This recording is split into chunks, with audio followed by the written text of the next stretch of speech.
Welcome everybody to the ShipWreck podcast. Once again, this is Bobby Ship, your one and only host for the ShipWreck podcast. And today we got a special guest. We have my nephew in the house, Ethan.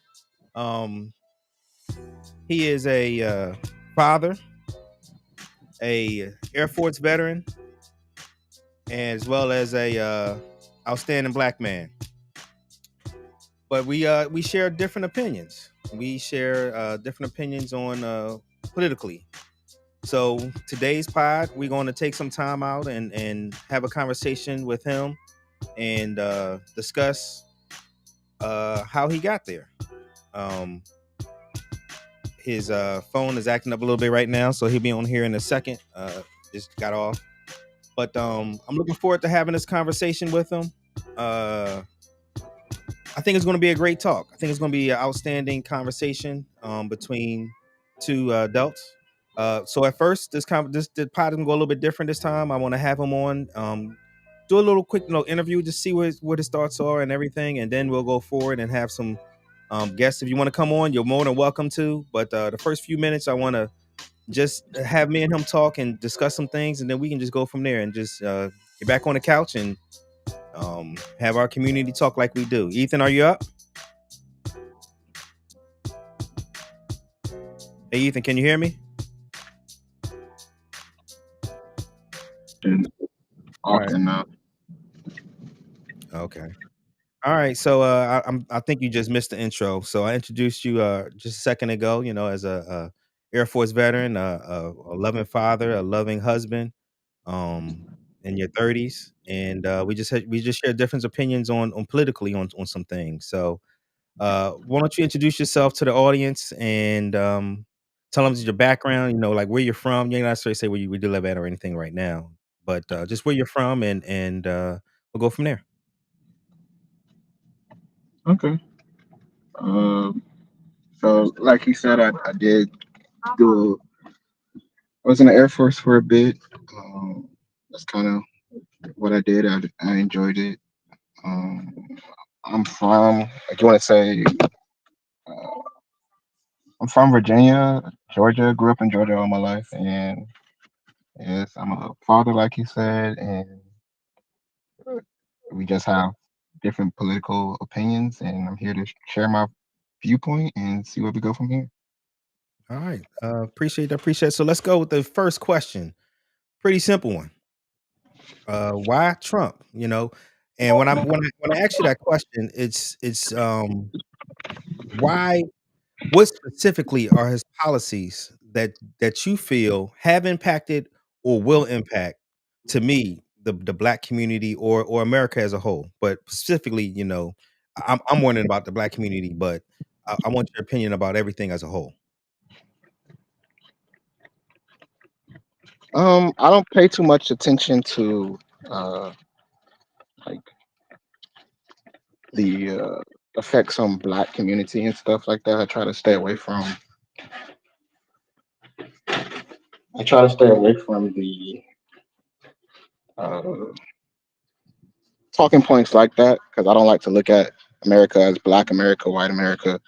I mean, American is an American to me.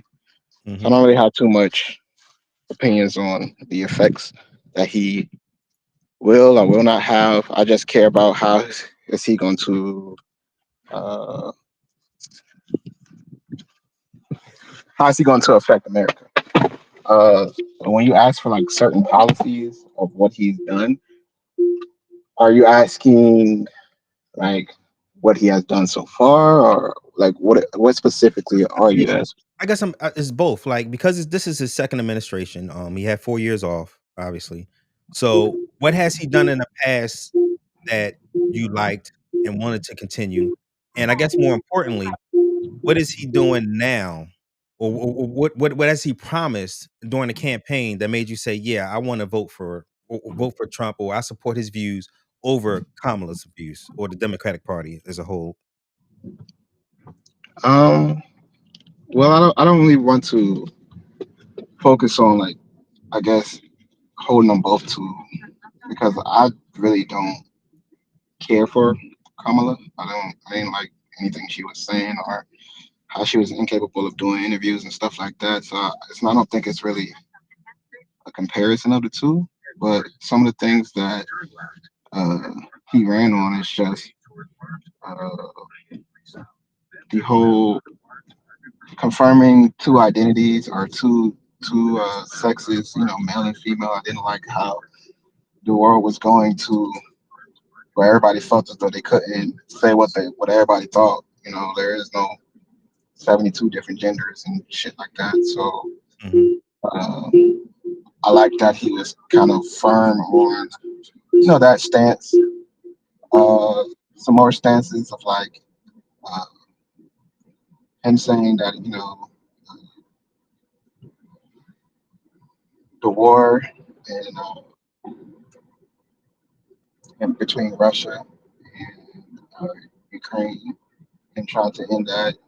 I at the end of the day don't really care about what they got going over there. Just I want it to. I don't feel as though we should have too much say. What's going on over there. I feel like that's my opinion. Just my opinion. It's not really a problem. But I didn't like that. We were.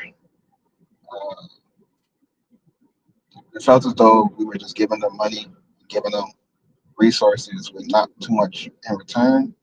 And I Hmm. like kind of what we have agreed to now, the deal that was just signed and stuff like that, where uh, we're going to be reaping a lot from them in return for our help. So that should boost America as well.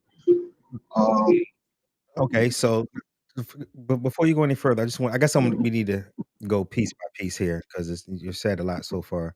I just want to touch on the Ukraine thing really quickly. Um, do you believe? I guess is it your thought that you think that the money was just being shipped over there, and do you know how the money was being distributed to Ukraine? I guess it's the first question I should ask you. are you saying that? Do I believe that we were just giving them money? No, Yeah. I know we was giving them like resources and stuff like that.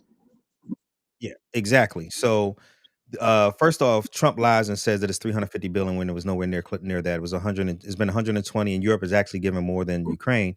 But also on top of that, the money that was being spent by the United States was actually spent inside of the United States. We actually gave them our weapons. We gave them our weapons to send over to Ukraine, and then we built in the United States, whether it's Illinois, Kentucky, Alabama, Tennessee, all over the United States. We built new weapons for our own army and for our own military. So the money that was actually being spent in America. So it's not as if we were sending truckloads or billions of dollars over to Ukraine to just spend willy nilly the way they wanted it to. We were actually building up our resources in the United States, spending our money in the United States to help them. And as far as helping them, we've been helping countries, since the 1940s to continue democracy throughout throughout the world. So that's nothing new. That's what the United States does, and it helps. It's if we get into this isolationism, the same isolationism that we had before World War II, we'll wind up in another world war. To be honest with you, so NATO and stuff like that actually helps to keep America safe. But go ahead, I'll let you finish on about what you were saying. I just wanted to touch on that one real quick. I mean, why do you believe that we would? Let's just say, in a hypothetical, we get into a more isolated instance, even Mhm. though that's not what is being said, or in my opinion, what is being shown. But let's just say if we were to get in a more isolated, why do you believe that that would cause war? Because when because when you have these countries, if we basically at this point we are all interconnected, and we've been interconnected for many, many, many years now. And at some point, if you have all these different conflicts, big conflicts, especially in Europe, eventually America will get involved with them. I mean, it's happened twice in the last century. So to think that something that happens somewhere else doesn't affect us here at home is it just isn't true. I mean, and the last two world wars should show that. So you're saying that their problems will, like, if we don't intervene, their problems will eventually reach our doorstep, which we will have to fight back. Abs- yes, yes, yes, absolutely. So I got another question for you to go back to your original thing that you said that you don't look at things as black and white, or you just look at things as we're Americans. Do you think racism still exists in this country? The reason why I'm asking is because other people, including the president, especially the president, look at us as black, white, and other, or look at us as others. To be honest with you, so um, I guess do you think racism still exists in this country? I don't think that the president looks at us as others. I think it's kind of a media thing, them playing play on words. But to answer your actual question, do I believe that racism still exists in this country? Hmm. Yeah and no. To the extent of where black people tend to put it, no, not even close. Uh, but at the same time, you can argue that it's subtle racism. I will argue against that and just say like maybe they just didn't like it. But I know growing up through my life and my friends that I've had, I mean, we don't experience racism. I don't look at anything that a white person can do that I also cannot do. I don't. I'm sharing all the same facilities as them. I'm able to get any type of job they're able to get. I don't see racism in my life. My friends don't see it in their life. I've talked to multiple people that believe racism exists, and we kind of just stand at a standpoint of that's their belief, and then it's mine. I mean, I don't. I think I can argue most. I'm not gonna say all, because again, there are racist people, but I don't believe racism is a big thing. So you think systematic racism is gone? So in other words, the Civil Rights Act 1965 worked, and we're just Shangri-La at this point. Okay, so here's just one example. Over the last, I want to say 2 or 3 years now, Navy Federal had to pay a huge fine because they were discriminating racially. Um, Over the last 10 years, I want to say, under the Obama administration, Wells Fargo and a bunch of other mortgage companies had to pay because they were discriminating racially. Um, countless uh police actions have shown it. um Racism still exists, and I am actually happy, to be honest with you, happy that um you haven't personally suffered from racism or seen it. That's a good thing. But I think you're naive to think that racism doesn't exist. And I understand you said that your friends haven't experienced it either, but it absolutely exists, and it absolutely exists every day. I mean, um, it, we don't have the wealth as a people, black people as a whole, does not have the wealth that um other races, the white race has, because of racism, because of redlining, because of when we came back from World War II, the soldiers couldn't use their GI Bill at all of the schools. Because of World War II, the soldiers couldn't use their VA loans to buy houses. They had to buy houses in the urban areas, and they couldn't buy houses in the suburbs and stuff like Yeah, that. but Those things still. I'm Go ahead. not. So a couple of things that you said. I'm not arguing Go ahead. that 50, 60, 70, 80 years ago racism wasn't there. We can agree that Mhm. clearly it was. Yeah. You asked me today. So I understand what you're saying, but that's really not relevant to the question. The question was today, is it racist? So you telling me what, you know, in World War II and they came back, like that's not, how's that prevalent to the question? Well, my first example was Navy Federal, which was, like I said, no more than 2 or 3 years ago, had to pay a huge fine because they were discriminating against minorities. Okay, so Uh, That was just 2 or 3 years. let's talk. Okay, let's talk about that. So, do you also agree that when things are being settled in court, right? Do you agree that sometimes it's easier to just accept the settlement rather than try to fight it through? It's not accepting a settlement. They were found that they did it. They're not denying that they did it. Okay, They're not so denying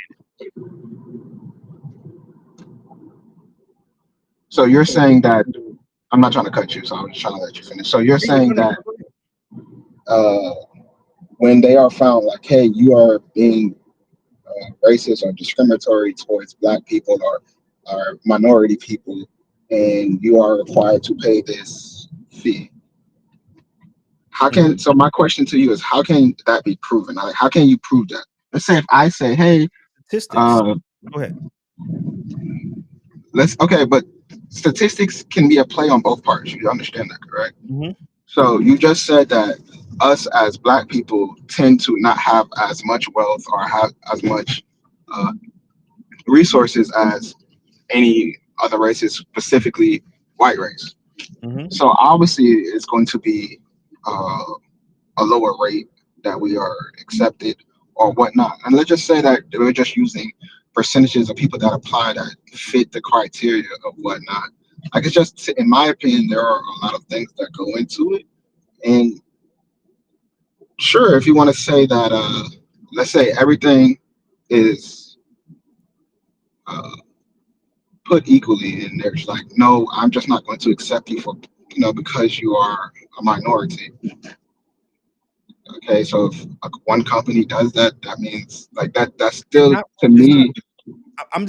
I just literally just coming off the top of my head. There Sure. are Go ahead. No, go ahead. Go ahead. No, no, there are way more examples out there that I just can't think of them at this time. But racism is a real thing. When I walk past a white woman, not every white woman, or not, and it happened to me every single day of my life, but they clutch their pearls. I That's mean, a real thing. That you, happens. okay, using that example, I Let's would use it. clutch. I would clutch my pearls as well. I don't know you. Walking by, Yes, walking by. So like, let's just say if I'm walking uh in an area that has multiple people, yeah, my hands is in my pocket trying to guard my wallet. Yeah, like it has nothing to do with white, black, yellow, green. Like that is to me, in my opinion, is irrelevant. Like I feel as though that's just a natural thing. People try to protect what is theirs because she doesn't know you. She doesn't know whether you are a good person or a bad person. You don't know if she will clutch your pearls if it's a white man going up or a black male going up. You can only see it from your point of view as a black male. So you're like, oh, did she clutch your pearls because I am black? Or and then if a white person she clutches it as well, was it really racism or did she just not trust a person walking by them, a male walking by them? I don't even know where how to even begin with this. Uh, we since the beginning of we've been here in this country. Um, Black people, especially black men, have been troped as aggressive, as animals, as um as demeaning, and as terrible people for towards white people, and just in general. Um and let's just go right now with the administration, what they're doing right now.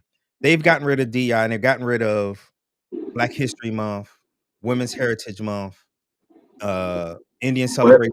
They got rid of everything to say everything is normal, everything is, we're not celebrating one group over another or anything like that, right? Except one.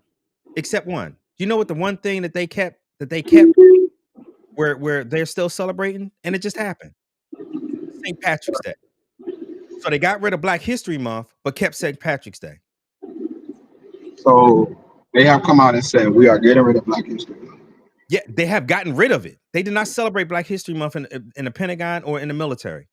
They have gotten rid of all of the But Indian. they, They got rid but of the they, Navajo talkers. They've gotten rid of Colin Powell and black Medal of Honor winners. They have gotten rid of anybody, but let's just. they got everybody. They hold on. They have gotten rid of everybody they highlighted that was highlighted as minorities or women, but they kept all the white men highlighted. You can go check the website right now.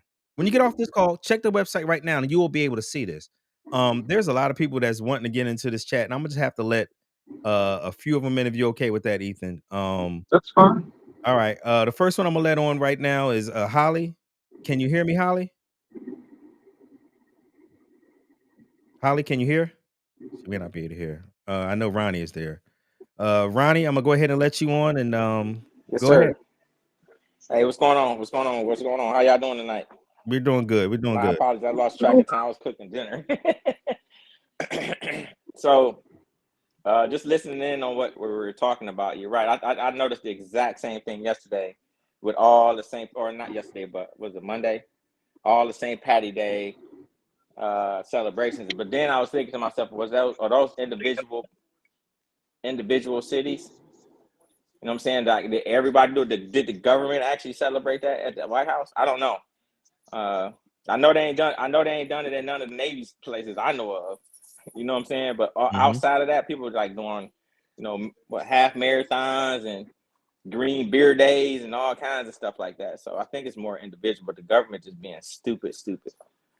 But No, you're right, and then they took out those those links down to all these superstar people, which is retarded than a mug, man. Like, but that just let you know, like, listen, they ain't being they just being blatant about it. You know what I'm saying? Like, it ain't just black people either. It's white, it's women and people. Any minority other than white dudes is the ones that's getting basically kind of trying to be erased or whatever like that. So yeah, it is what it is at this point. and there's other thing. I want to go back to something you said. You said, Ethan, you said that you don't know of Trump specifically saying anything racist in the 2024 campaign. Let's go with just Can him. I Just a one example. Go ahead. can I address what you said earlier? Go ahead. Absolutely. Uh, when you saying that they gotten rid of Black History Month, I mean they not doing anything to celebrate it. They did during Black History Month. They held things throughout the White House. So I'm kind of confused on where you're In the getting White your House, information but in on. the Like they're Pentagon, not celebrating it, or that they in the, got rid of it. I was specifically talking about the Department of Defense. The Department of Defense actually said that they could no longer celebrate any of the heritages or Black History Month, or any of those things, but they did allow for St. Patrick's Day to be celebrated. That's just the fact. I can bring up. I mean, you're So not. Go ahead. no, go ahead, go ahead. You're still talking. Oh. Before we get any further, everybody that you're watching, if you're watching on Facebook, please, I'm putting the link in the Facebook now for you guys to go on YouTube, because I would like for as many people as possible to go on YouTube and subscribe and like. And it's actually, I think it's probably a better watch on YouTube because I know it can come through at 1080p on there. So if you don't mind, people, if you can go over to YouTube, and it makes it easier for me to be able to comment back with you guys as well. It's hard. I have to go to Facebook to comment on Facebook. I can't comment through the program that I'm using. But if you're on YouTube, I can comment through there as well. So if you can, if you don't mind, people, click on the link, go to YouTube if you can, watch it on there. I would really appreciate it. Like and subscribe. Love you guys. Let's continue this on. So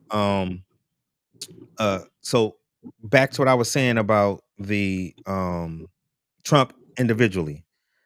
Uh his comment about the Haitians, they're eating cats and dogs.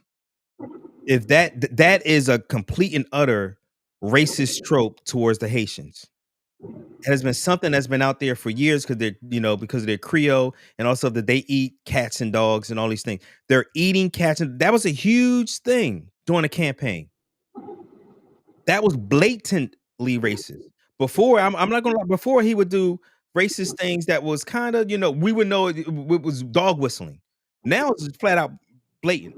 But there was the other things that he has done. For instance, and I actually have the videos of these because I wanted to actually be able to show them, because for one, during the 2020 campaign, he actually retweeted a black man pushing a white woman into a train car. Let me repeat that to you, Ethan, so you understand what I'm saying. He retweeted pushing a black man pushing a white woman into a train car. And during the campaign, he would say, we need to keep these people out of our suburbs. Blatant racism. This is Donald Trump's mouth. But how is that racist? How is it? Maybe you forgot the beginning where he said where I said that they have been looking at black people aggressive since we came here off the boat. Since they stole us and brought us here on a boat, they've looked at us So as when aggressive people. So when he says these people, you are referring to, or you believe that he's referring to black people. absolutely. If how can you not, when he's saying when he's showing black people, a black man being aggressive towards a white woman. But why does that have to be? That's one. And I please, this is the one I want you to please come up with an excuse for this one. The man literally retweeted white power. He literally, let me say it again. He literally retweeted white power. Donald Trump retweeted white power. And I'm gonna play it for you. So you can see it, well, you won't be able to see it, but everybody else will. Racist! Yeah, you got it! White power!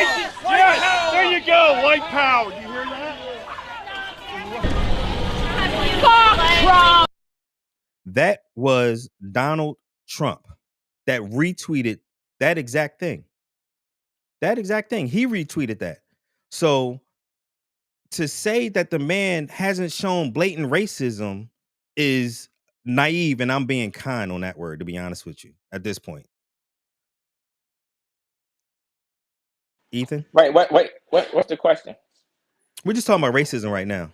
Oh, like how he is he questioning like has Donald Trump ever did anything blatantly racist? Yes. Yes. Ethan, what did you like before you go, before anybody else, because there's a bunch of people that want to come on and get on. Ethan, how do you feel about him retweeting the white power? Give me a second. I'm looking into it. Okay, go ahead, look into it. All right, but why you investigating for yourself? All you got to do is Google Trump retweeting white power, and then while you're at it, Google Trump showing a black man pushing a white woman into a train car. It'll come right up. So, but I'll look into but on topic of what we just said. Why do you believe that when he refers to these people, why is your first guess of he's referring to black people? Because he's been a bigot his whole life. And why? So is that not just your opinion on the dude? Like I'm so confused. No, that's not my opinion. That's a fact. Why can't you? That's not opinion. I mean, you calling him I got something. Wait, just wait. You calling him a derogatory term is an opinion, isn't it? Yeah. So calling who a derogatory term? Call him a bigot? Okay. Calling him a bigot. Is that a positive or a negative thing that you're referring to? Yeah, I would think being a bigot is a negative thing, absolutely. But it's an actual fact. When he's denying people, the right to live in his properties because they're black, when he's taking out ads for, that's not a proven thing. That's just an opinion. That is absolutely a proof that. No, sir, that's documented. That's well documented. Again, everything I'm saying is based off of facts. I'm not. If I'm a very fact person, especially when it comes to conversation. It's based off an opinionated fact. Like you were saying that. What's the opinion about it? What's the opinion about the fact? What's the opinion about the fact? Wait, no, he lost his suit already about that. I'm trying to speak, but you're saying like you ask a question and speak, and then you talk. I'm sorry. Go ahead.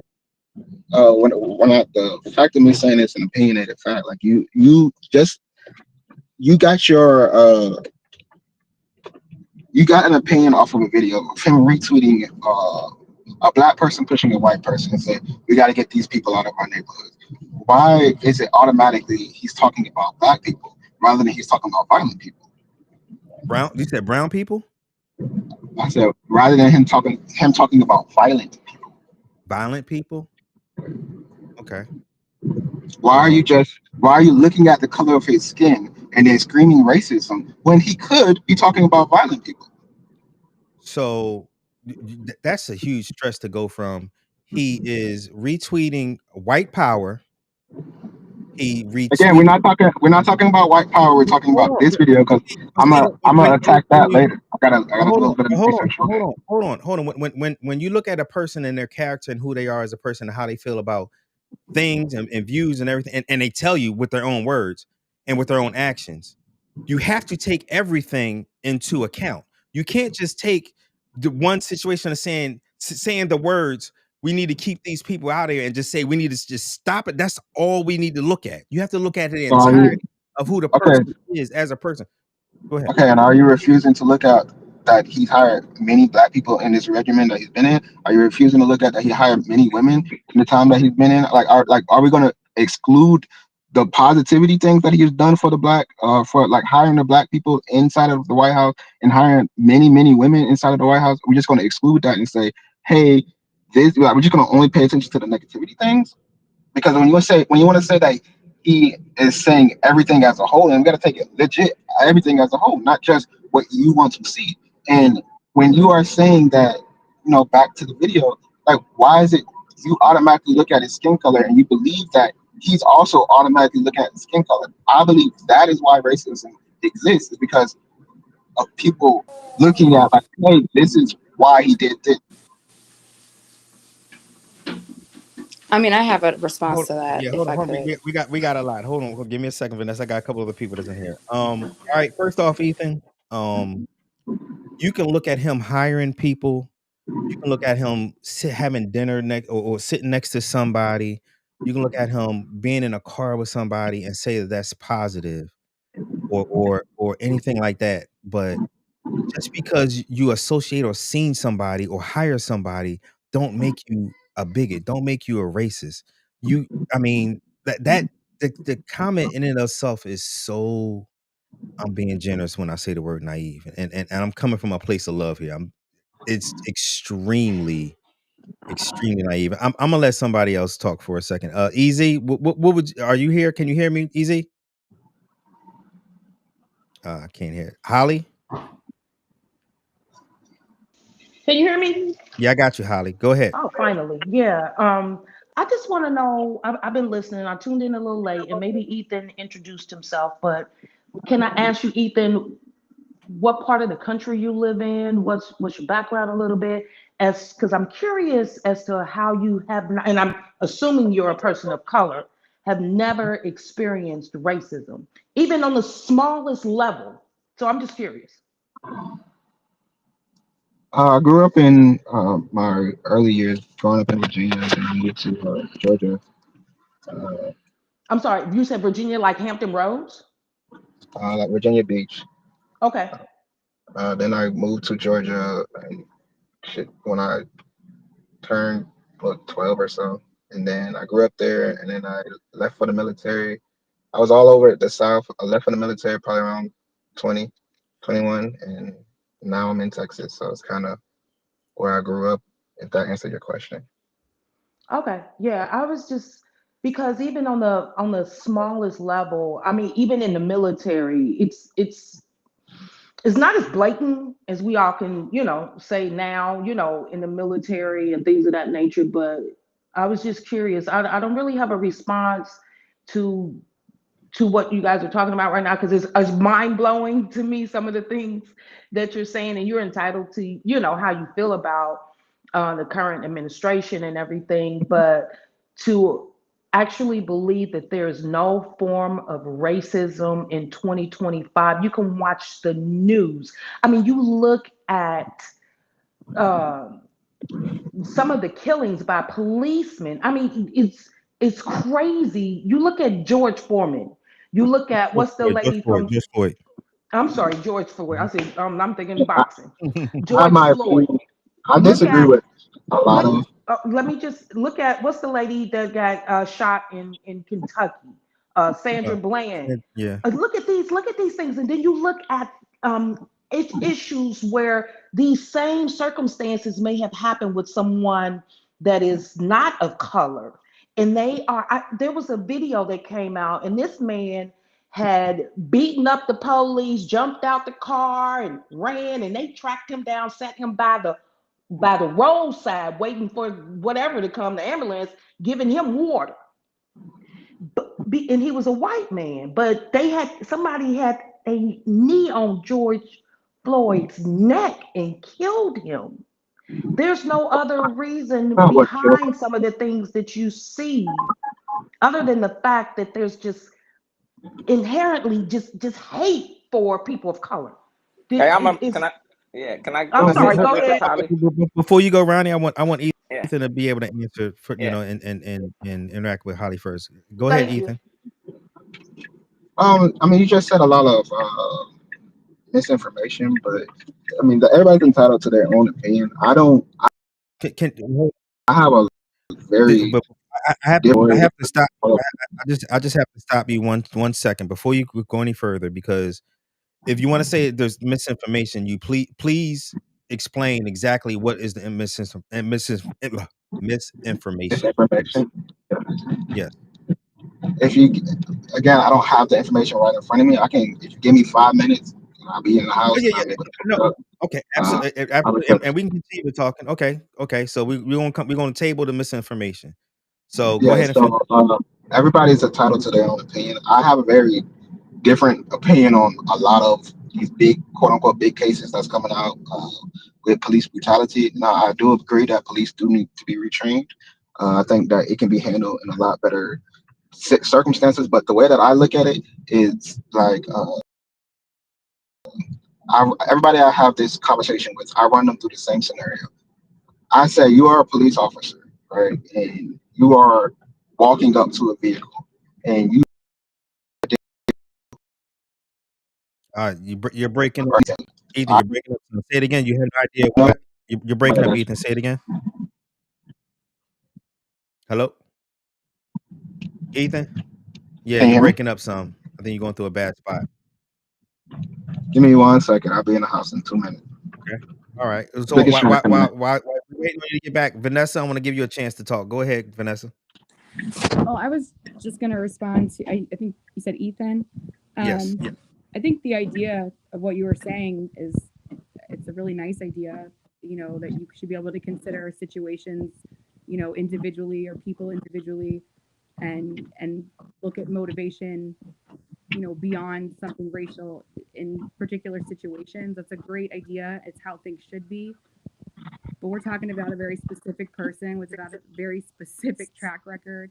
And that track record proves over and over and over again he's racist, he's misogynist, he's dangerous, and he doesn't care about anybody on this podcast right now. Not a single person, not for any reason, not for any of the ways that we subdivide ourselves, whether it's by our jobs, by our religion, whatever. He doesn't care. And that's proven by the actions he takes.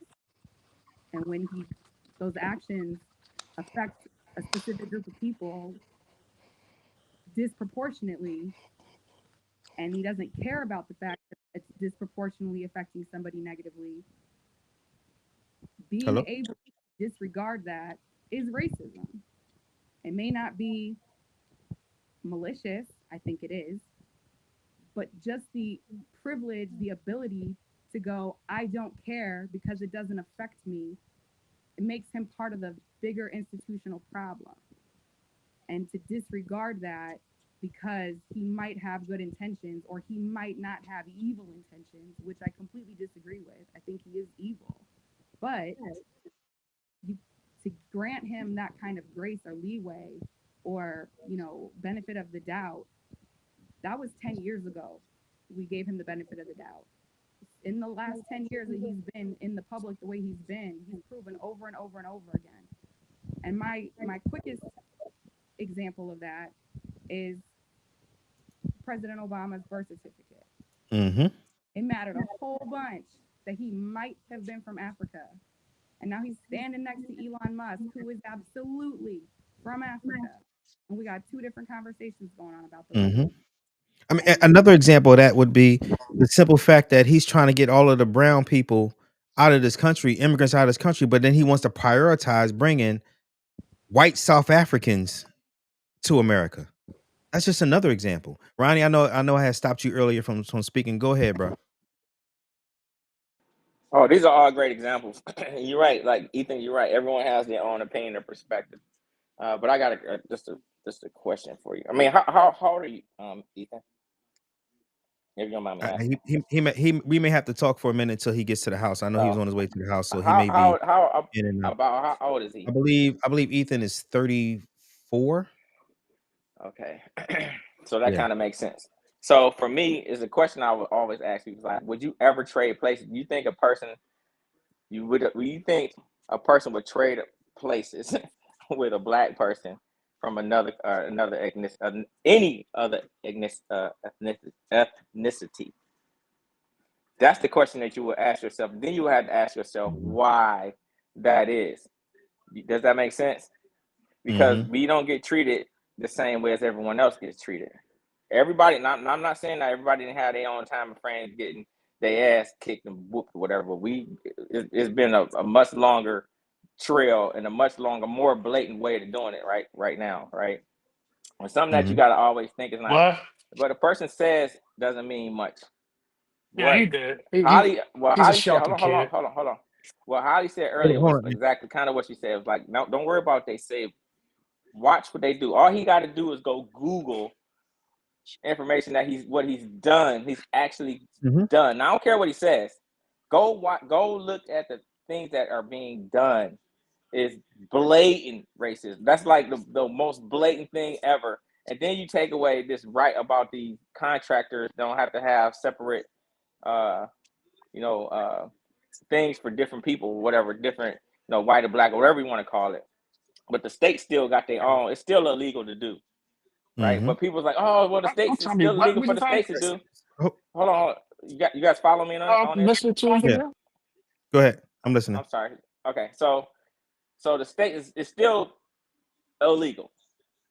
What people don't really understand is like the federal government just took away that protection overall because the states could change their mind and be like, this is what we're doing. And the federal government's supposed to have everybody's back. They're supposed to look at everybody as citizens. You know what I'm saying? That are citizens. That's what he don't like. I don't like a lot of people don't really understand the ramifications. That was probably one of the worst things this dude has done so far. Yeah. Right? Ethan, are you there? Are you back? Yes. Can you guys hear me? Yeah, we can hear you. Yes. We can hear you much better, actually. I want to bring Yeah. somebody in before you go ahead Can I and just ask Ethan one question, sir? Just one question, go ahead. because it's still mind-boggling that he's never experienced racism. Ethan, are you've never gone into a store and felt like somebody was following you around or watching you? This just happened to me, about 2 weeks ago in a high-end store. I'm just in there in sneakers and whatever, and the people, it was literally followed me around that store. It was and it was because I was a black woman. I I mean, know that's it was. So, go Ethan, ahead. can you honestly say that you've never experienced that? No, I don't go looking for it. So no, it just sounds I'm like sorry. Ethan I wouldn't said. I know. Yeah, said no. It doesn't. Go ahead. Go ahead, Ethan. I said no. I've never experienced that. It sounds like you just. I mean, maybe it was that. Maybe it wasn't. It sounds like maybe you were paranoid. Who knows? Nobody. I wasn't in your shoes, so I can't obviously Okay. address that. I don't know. If you felt it that way, then okay, you felt that way. Okay. Shipman. I was just All curious. right. Yeah. Hold, hold, hold. Can I ask Ethan a question? Yeah. Oh, we I would got like a to few people that's I ready like to to talk. All clarify. right. I'm 31. I'm not 34. Oh, thank you, Ethan. Appreciate that. All right, Easy. Thank you for jumping in. We got two Yeah. questions that we want to have asked. Easy and then Anthony. Easy, go. All right, Ethan, and thanks for jumping on because Thank you, Ethan. I really appreciate that. Yes, I yeah, really because do. I have really been trying to understand a different perspective because my brain just won't make me understand it. From I see what I see, and I believe what you're doing, not what you're saying. So I have a couple questions for you. Do you believe that the Ku Klux Klan and neo Nazis are racist? Yes. All right. Now, the president of the United States is supposed to be protecting everyone. It's for everybody in the whole country. Do you believe that the president of the United States should denounce the neo-Nazis and white supremacy such as Ku Klux Klan? Explain your like, what are you asking? So, okay, so you Ooh, this, said that you believe that neo-Nazis and the Ku Klux Klan are racist, correct? Yeah, yes, And you, as a person, a loving person, a family man, would you denounce the Ku Klux Klan and neo-Nazis? Would you yourself? me myself, Yes. sure.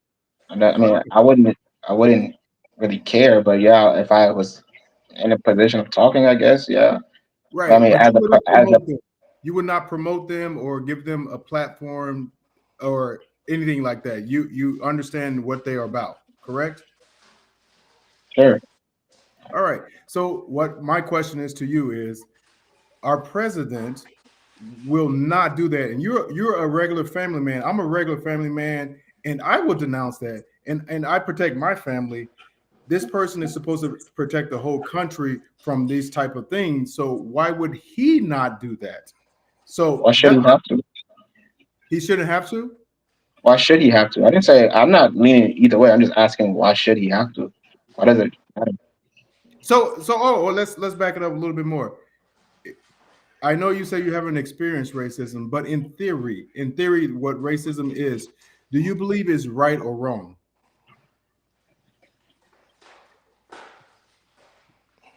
Are you asking me like to me there's different levels of racism in the sense of what the quote unquote racism is today? No, I don't think it's right or wrong. I think it literally doesn't matter. I think that's like everybody is entitled to do with their person as they choose. So if they like, hey, uh, this person doesn't look like they can afford to shop here, let me just follow them around because I have had multiple break-ins and multiple people steal from my property. Yeah, I would literally do the same thing. And I think everybody in that circumstance would also do the same thing. If we see somebody that maybe doesn't look like they can afford it, it's the same. Like if a homeless person came knocking on your door, you would tell them like you would follow them around as well. Like those are things that are just natural. But you would look at it from a certain perspective because it may be happening to you. I don't look at that stuff as racism. It's just, hey, you walked into here like so in the sense of in the sense of like modern day quote unquote racism.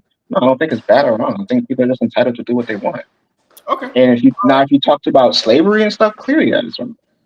No. I'm talking so about you, right so, now. so, so So and No, I want I literally, don't see. I see they absolutely believe nothing wrong with that. they to. believe that if you're not white, you're inferior to Well, let's whites. just okay. But have you talked to them? Yes.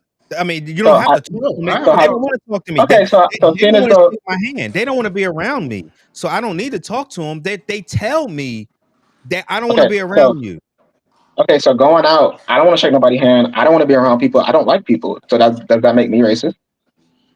No, it's If you different no, being that is antisocial and being Okay, racist. so why is it different when a white person does it versus a black person does it? Why can't they just be because antisocial No, as well? because it's a difference. because It's a they're difference. telling you that they don't like black people. They're not saying I'm antisocial. They're saying I don't like you because you're a So nigger. the You're black. so I don't so You're a that's nigga. okay, so or going you're Oh, black so or you're okay, you're a nigga. give me an example. Give me an example. So because the example that I was using is a storefront person following around, a black person. They're not going So to go out and say, "Get out of here" I got because an you're black. And example. again, in cases of like that, then sure, yes, that's racism. I didn't say that it does not exist.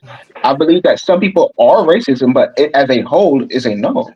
Oh, okay. So let's stop there. Let's anchor there. So if someone kicks you out of a store because you are African American, you're saying that's racist.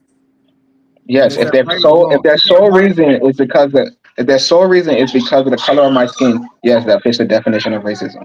And that's right or wrong. That they're kicking me out of the store because I'm black. Yes. I mean, is it not their store? I don't think that's right or wrong. I don't think that's a right or wrong thing. I Can I, don't necessarily. I personally don't agree with it, but does that make it right or wrong? They're allowed to. Uh, let's get down to the bottom of Okay. it. The All right. bottom of it is this. This is the bottom of it, Ethan. And what I'm hearing you say is you're okay with racism. That's literally what you're saying. I You mean, are I'm okay with absolutely your opinion of racism. Yes. no. You just said, because he just gave a perfect example. You said you are, if it's his store and he's kicking you out solely for the reason of that you're black. What was my answer? Your answer was, if it's his store, then okay. And what did I say after that? What did you say after that? Maybe I missed That it. I personally do not agree with that. So therefore, I am telling you that no, I don't agree with it. I do Uh-huh. not. I do not agree with it. I do not support that. No. But again, I'm not here to try to create laws based on my feelings because my feelings is irrelevant. It doesn't matter. Wow. All right, Ant, I'm gonna let you go. Hold Wow. up, Your turn, I got Anthony. something for real quick. No. No, I got. I Oh, give I got. everybody a chance. I give everybody a chance, Ronnie. My bad. And My Anthony bad. been on here waiting for a minute. Anthony, go ahead and go. Wow. That's tough to listen to be very honest with you. It's Ethan, tough to I, I listen have at your. I I have I have a theory about the way Ethan feels. And I actually discussed this with my wife and we talked about this. Ethan has been sheltered throughout his life.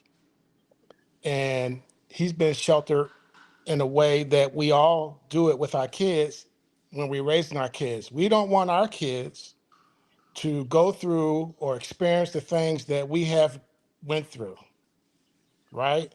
Because we have been through some older folks. I'm an older guy. Bobby, you understand Mhm. what I'm saying? I understand what you're saying. Go ahead. And we you don't want for your kids to experience those things. Ethan has been sheltered to the point that he would not know what racism is if it smacked him in his face. He would not know he would not know how to detect it if it's around him. He wouldn't see it. He'll be blind to it. And that's just that's just his upbringing, right? His upbringing just blinded him to the fact of things that's really going on around him that may affect him, but he doesn't know any better. He's an apologist too. He's gotten to the point where he's apologizing for people who have displayed racist tendencies. He makes an excuse for those folks who are white. He's making an excuse for them. He's an apologist for them. He can't help it. I'm gonna give Ethan That's a chance to respond. I want to give Ethan a chance to respond. Thanks again, Ethan, for coming on here. And I don't want to make it seem like we're no problem. picking on you. This No, it's honestly, fine. It's fine. It's fine. I'm go not ahead, taking it no type of way. I mean, and I it's appreciate just that. I truly do, because I what I think just heard. Go ahead. Go ahead. My I bad. want to say this, and because because I know everybody. My podcast is small, so the people that's on here, I know every one of them individually, and everything that they're saying is really coming from amazement and love, because that's how I feel about it personally. And I know the people that I surround myself with personally are like me. They are family, so they're an extension of me, and trust me when I say, if you needed something, Ethan, they will be there for you. Everybody that you've talked to on this call. And so this is coming from love. So I wanted to make a thing, and thank God that you're not taking it that way. So I appreciate you, you coming on and having a talk, because this is amazing. It's amazing. And now I'm gonna give you, the floor is yours. Go ahead and go. I'm sorry. Yeah, I don't take anything. Everybody's entitled to their own opinion. What I just heard from um, the individual that just talked, it just sounded like a bunch of like you know little opinions. Like she's telling me how I was raised and how I was like how I run my life, and I mean I don't feel as though I'm being apologetic to anything. I'm just stating off what I see versus what you guys see. You guys have made it blatantly clear that you guys look at skin color first. So I believe No, guys no. are the reason why racism exists. You guys, so you Ethan guys wants would. the world. Okay. You want the world to be. Go Wait. I go didn't ahead. interrupt you. I didn't interrupt Go you, ahead. so I Finish. expect the same courtesy. Okay. Absolutely Go right. ahead. Absolutely right. Finish. Okay. So the way I believe that racism exists because of people like you guys. Like you guys will something negative what happens in your life, and you automatically say, "Oh, the color of my skin causes this." I do not believe that. I believe if something negative happens to me, it's because something negative happened to me? Why can't it just leave at that? Why does it have to be, oh, the skin color, oh, a white person looked at me? We are the cause of racism. Like, we look at least modern day racism. Like, I would say, like, obviously, throughout the years, racism was a big thing, but I think modern day racism is more looked at as because of us. Like, we look at something negative happening in our lives and say, white person says black person bad, that equals racism. It's like, why can't it just be store manager looks at person that cannot afford XYZ, so let me make sure that they're not stealing for me, because the past 20 people that I've said, oh, hey, they're not going to steal from me, they have stolen from me, so now I'm on a high alert because, hey, blah blah blah. I feel as though that is a very normal thing to do. A normal person would do the same thing. If we examples, if like when we take our kids to the parks and stuff like that, when anybody come around in black, yellow, red, green, we are on high alert. We hey, what, why are you coming up to the, but when That's it not comes to racism though. racism, that's Yeah. again, I understand that, but that is protecting what is ours, correct? So if they are in the stores, this is their property, this is their merchandise. If you steal from them, they are losing money. So it's the same as with a child. Like, if something happens to my child, that's on my responsibility. So hey, I'm going to be on maybe high alert if a person comes up in a hoodie towards my kid, or if a person is wearing a hoodie in the park, whether you black, yellow, yeah, oh, I don't trust that person over there. I don't know the skin color of you. You just automatically, oh, but it's the same as if they look at somebody, whether you're black, brown, green, or like, I don't care about skin color. Uh, they're going to be on high alert. So I'm sorry that you feel as though that's racism, but like, to me, that's just normal behavior. But like, you don't have to come and say like I was sheltered throughout my life. Like, cool, that's your opinion. I can disagree and we legit move on. Like, I don't really understand the purpose of you saying that. I would just say that uh, I grew up through my life. Uh, I look at negative things as being negative things. I don't look at an excuse and say it's because I'm black. I look at my life and I'm able to do anything that everybody else is able to do around me. I have never been denied anything because of the skin of the color of my skin. Uh, to me, it is just, we are Americans, and that is what I focus on. I don't believe in the racism as you guys know it, or All right. as you guys believe. So the reason why he says shelter is because of our life experiences. So what he's saying, by the reason why he's saying shelter is because you haven't experienced racism personally. And so you don't, that's the reason why he's saying the word shelter. So for instance, I'm gonna just tell you a little bit about my background. I grew up in North Philly, which was predominantly all black until I was 6 years old. 6 years old, I moved to South Philly. South Philly is a mixture of everything. We had Puerto Ricans, we had Asians, we had whites. I lived on 7th Street. I couldn't go past 9th Street because I went past 9th Street, the Italians would kick our ass. I couldn't go. 5th Street was the black gang. 2nd Street was the Irish. If we went to 2nd Street, the Irish would kick our ass because we were black. When I moved to the house, when my parents moved to the house that they're in currently, when my mother's in currently, when we moved there, the day I moved there I was called a ninja. I beat his ass. And dared him to go get his pop. Within a week or two, I went to the park around the corner, and this is a predominantly more white neighborhood in South Philly. I went around the corner, played basketball. Me and my boys, we played basketball with the white guys that was there. We beat them in the game. You know what happened? They pulled out a gun on us and said, "Ninjas, get the hell up out of here." I ain't want to leave. My friend had to drag me up out of there. You know what happened after that? That park went from being a basketball park to a hockey park. They literally took the basketball courts down so that the white boys can play hockey. To this day, you can't play basketball at that park. So when he says that you're sheltered, it's because you don't have experiences like that in your life. And I'm sure that we can go to EZ, we can go to Holly, and we can go to Anthony, we can go to Ronnie. These are just the ones that's on this conversation right here, and they all can give you examples of that. So maybe that's what we need to do. EZ, I'm put you on the spot right I here don't. because you're first I up. don't need. Oh, Okay, so Ron, can I respond? go ahead. Absolutely. Go ahead and respond first. Go ahead. Okay, Absolutely. so uh, you're telling me about when you grew up. I'm just giving one example. I could just boom off of the top of my head. Boom. Okay, so I thought we were talking about modern day, like 2025, 2024, like 2020, like that's what I'm talking about. I don't like. I Let me understand go that first, Jay. racism growing All right. up was a thing. When That's I was cool. Like okay, I so understand. here we go. Here we go. Then we go to when I was just at the Super Bowl here in February. We're sitting there at the bench, me and my wife. We're sitting there waiting for the restaurant to open up.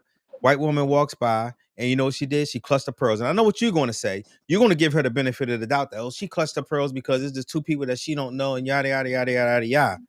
Again, you have to understand history and knowledge. And I don't Okay, think so that you are not taking those things into account. So that just happened to me. Now you will dismiss it, but I'm He just would saying. So that apologize was for it. a month ago. Go okay, ahead. so if that's your opinion on racism, then all right.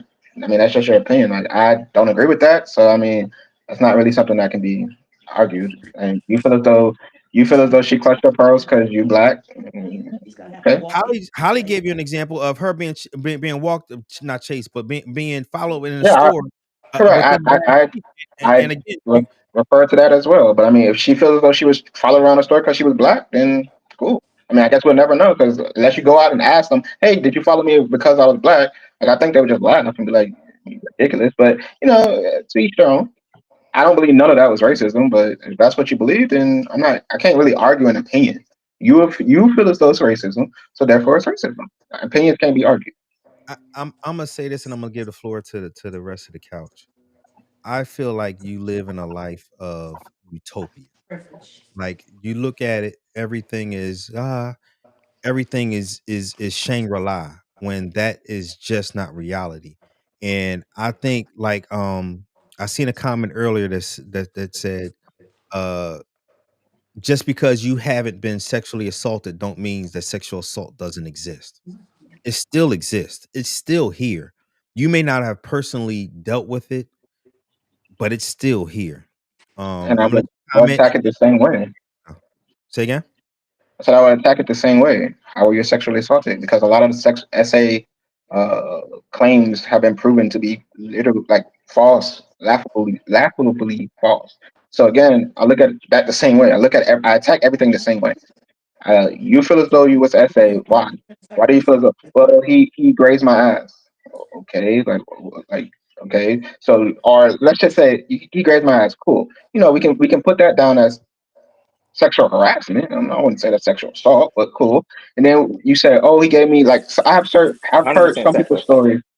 I have heard, sure. I have heard some stories of saying that people giving compliments or saying, "Hey, uh, he made me feel uncomfortable." Sexual assault. Now we are talking about these things that are not sexual assault. Everybody would believe that. You know what is sexual assault, what is not. Like what is racism, what is not. If you're gonna go based off how you feel, then okay, cool. I'm not here to argue like how you feel about Okay, I got a story. it. Go ahead. I have a story for you, Ethan. I'd like for you to let me know whether you think this is racism or not. My son used to work at a large department store. He worked in a loss prevention department, which is the security of the department where they have cameras watching the whole store. That was his job, just to make sure that nothing is getting stolen. Right, that's his job. Well, one day he was off. He decided to go to the department store with his brother, and they walked in the department store. They both had their hoodies on, not hoods, but just had a hoodie, on. And they walked into the department store, walking around. This is where he works at. He was shopping in his own store. He finds out actually got called by a friend of his who worked there in loss prevention with him. Uh, he went and talked to him while he was in the store and was told by his friend that his friend, someone reported him as two suspicious black males in his own store. And it was coming from a fellow employee who did not Okay. recognize them. Mhm. How would you? Okay, so is that your example finish? I'm not trying to cut Yeah, you. I want to know, so is that a form of racism to you? No. So the reason why I would say that's not a form of racism to me. So let's change it to if it was two. No, no, no, don't. No, you're not allowed to change it. Mm-mm. I answered your Don't question. change the I story. answered. No, I'm not Don't trying to. change I'm the not changing the story. story. You asked me a question. I answered, right? So now Right. I'm allowed to talk, correct? Yeah, yeah. Yeah, Go but you ahead. know what? You want to go around and start manipulating. I'm Your not. I mean, Give, manipulation give, is I give, would give, give story. appreciate. him a chance. Give Okay, him a chance. let's Give him not try to a chance. tell me what I'm trying to Yeah, do. Okay, yeah, Okay. yeah. like you can't tell me what I'm trying to do. Just listen to me like I listen to you. Okay, go Because you ahead. asked me Go a ahead. Say question, what I'm you're gonna trying say. to express to you. All right, thank you.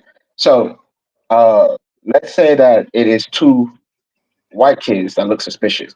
Here we go. What would be their response? Let me just tell you this. There was What would other be white people. I, This is a I want you. story. Wait. I asked Give the him a, give question. him a I second. Give him asked a the second. question. Just Give him a second. answer Go the ahead. question, please. Go ahead. Okay. Okay. So, what would be their response if they feel as though there are two white people that look suspicious? What would they go and tell the security guard or the security office or whatever the person that's watching them? What would they say? What are the words that they would choose to say? Okay, listen. Can you answer the First of all, question? Can you answer the question? no, Go no, ahead no, and no. answer. You wanted to talk. Now you let me talk. All right. So, if you're not going to No, answer the no, ain't question, no the all right. You conversation gonna is let me done. talk or what? You gonna let me The answer you? conversation is done. Okay, look, the conversation is done if you're not going to answer the question Okay, because we're now gonna the have this. We're gonna conversation have is a back and forth. Yeah. Look, I'm not on here to argue. I really don't okay. care. So you can Like go if I ask ahead the question, and if I ask it, change the And, dynamics, and you don't want for me to reply to that. look, you have to answer Let the me question. respond. This is how proper dialogue Ethan, happens. Do yeah, you understand? Ethan, what was the question again? What was the question The again? question is, if it's two white people that are looking suspicious, If what would they go and tell the security guard office? What? What are Oh, the words that they would say? so hold on. Now I'm gonna interject and ask you this question because I think that's where the problem comes in. At was where you said if two white people go in and looking suspicious, what makes them look suspicious? And for you, that's where I think you have this naivete thought of they're not looking suspicious because they're black. They're looking suspicious because they're looking quote unquote suspicious. And Mhm. what Anthony is trying to say is the reason why they're looking suspicious is because they're black. Okay, Not as a description of, oh, we're looking for two black people that are suspicious. It is they are suspicious because they're black. So okay, I don't so think can you tell me? Can you that's tell me? Because like I can have a conversation with you. Mhm. Can you tell me when he talked to the individual that reported them? what? Say again. When did he talk? When did he talk to the person that reported them? The same day. It was a So friend of his. It was no, a no, no, friend no. of I his. didn't ask. I didn't ask the friend that got reported to. I said, when did you talk to the person that reported them? So basically Hold, I actually don't understand what you're Did saying. I Malcolm don't talk? understand your Yeah. question. Okay.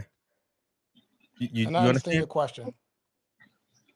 Did you say you did or didn't? I'm sorry, I missed it. He does not. Okay. He's basically saying, did Malcolm talk to the It was Jared. individual? Oh, JR. So did JR talk to the individual who reported the suspicious guys? Basically asking, did JR go to the guy who said they were suspicious and ask them, hey, did you think we're suspicious because we're black? Mm-mm. Okay, She so he you're did giving talk based to off of your own. that he talked to her that the individual that same while he was in the store. She came out to him and she actually apologized to him and said, "Because I didn't recognize you." Okay, so there we go, right there. She explained why she thought you guys were suspicious. She did not recognize the individuals right there. It had nothing to do because they was black. Hold Correct? on, hold on. Yes, it did. So You hold on. How many go times ahead. does people go into a store and a person that's working in the These are store apologies. that will be able to say, "Oh, I recognize everybody that's in this store." It's That's not so much that again, we do not know what his actions and were in and, that and that circumstance. and So I think that's where go ahead. I'm gonna let you talk first before I interject. Go ahead. I'm sorry. I'm sorry, Ethan. Go no ahead. problem. But it's your podcast. I No, always no, no, give no, to no, you. no, no, no, no, Uh, no, no, no, no. Absolutely. I want to give so you time we because I appreciate. And honestly, I appreciate the pushback. I appreciate I ain't gonna say aggressive. I appreciate how how you're talking. I really do. I appreciate the fact that you're standing up for yourself and you feel the way you feel. And boom, this is what it is. So go ahead. Go ahead. I'm sorry. we do not know what circumstances portrayed before that. So let's just say, given an example, just random hypothetical. Hmm. He walks in the store and he knows like we all act a little bit different. Like my first job was Burger King. When I would go on my off days, we all act a little bit different than a normal person would act because again we work there. So me, I'm like, all right, look, give me. I'm not paying for that drink behind the counter. Go ahead and give me that. I know the people that's there. Go ahead and do me this. Go ahead and do that. Like I'm able to. Uh, I act a different way. But if a person that just got hired there, they're like, hey, somebody's stealing this, somebody's doing this, or somebody is acting very suspicious because I may know certain things about the store, know certain things about XYZ. Like, yes, that can be looked at as suspicious. She may be like, hey, I don't know what's going on. Let me go ahead and report this to XYZ. She may come out and be later like, oh, I didn't know you worked here. My bad. And we could chop it up. But then you chop it up and say, she looked at us as two black men and said we are suspicious versus she has no other way of identifying you guys besides, hey, there are two black men that look very suspicious. If there was two white men, she would say, hey, there are two white men that look very suspicious. But you guys seem to be stuck on like the skin color. So again, like I said earlier, something bad happened to me. I automatically go skin color. Like, no, I do not believe that's racist. And if you do, okay, I'm sorry that happened to you, and keep it pushing. Like, I don't believe that's racism. No, not even the slightest. No. So to answer your previous question, no, I do not believe that's racism. Before we go any further, Easy, do you have anything? It's been a minute since you talked. Yeah. So yeah. I got, I don't do the long dialogues. I ask real quick questions. Ethan, I don't remember what you said. Does racism exist? Are people racist today? I'm sure that there are No. some people that are racist today. Yeah. Does racism as a whole exist? I do not believe. So no, racism doesn't exist Mm. because it's a yes or no. It's not theoretical. It happens or it doesn't happen. But I cannot give an absolute answer because I don't have. Everybody has their own individual agenda, correct? So can I give an absolute example? Like, can I give an absolute answer? Yes or no? Okay. All right. All right, thank you. So if it did exist, what would that look like to you? Are you asking what does racism look like to me? Yeah, yeah. And in your mind, what does it look like in your opinion, in your facts, or what however you view it, what would it look like to you? Or it won't look like anything because, like you said, you said that you haven't experienced it. But if it did, what would it look like?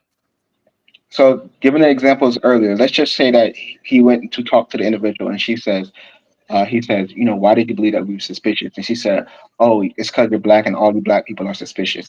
That's not There the we way go. it went We are down. racism.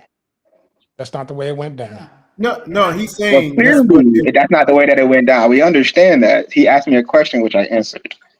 Okay, so you're saying if the person literally admitted, I did this because that person was a certain color, that's Yeah. racism, Now we and are at racism. Yes, that's how that would be fleshed out for you. correct. Okay, All right. Okay. all right, thank you. Holly, do you have anything? Can you hear Vanessa? me? Yeah, I got you. Go ahead. Okay. Yeah. No, honestly, I don't. I'm just Okay. trying to wrap my mind around Ethan's train of thought. And Ethan, I do want to just say, I do appreciate you being on this call as well. Just like Ship said, we truly appreciate you being. It's a different perspective. I have never spoke with someone in your age, in your 30s, that has not actively experienced any type of racism or does not recognize it in our community. So I'm glad I'm on here just to hear your perspective. While you're entitled to it and we're entitled to our perspective, I don't necessarily agree with it, as if you have the right not to agree with what we're saying either. But we do appreciate you getting on here and giving your perspective to us. So that's all really I have to say. You have the right not to agree with what we're saying either, but we do appreciate you getting on here and giving your perspective to us. So that's all really I have to say. You have the right not to agree with what we're saying either, but we do appreciate you getting on here and, you know, giving your perspective to us. So that's all really I have to say. You have the right not to agree with what you're saying either. That's fair.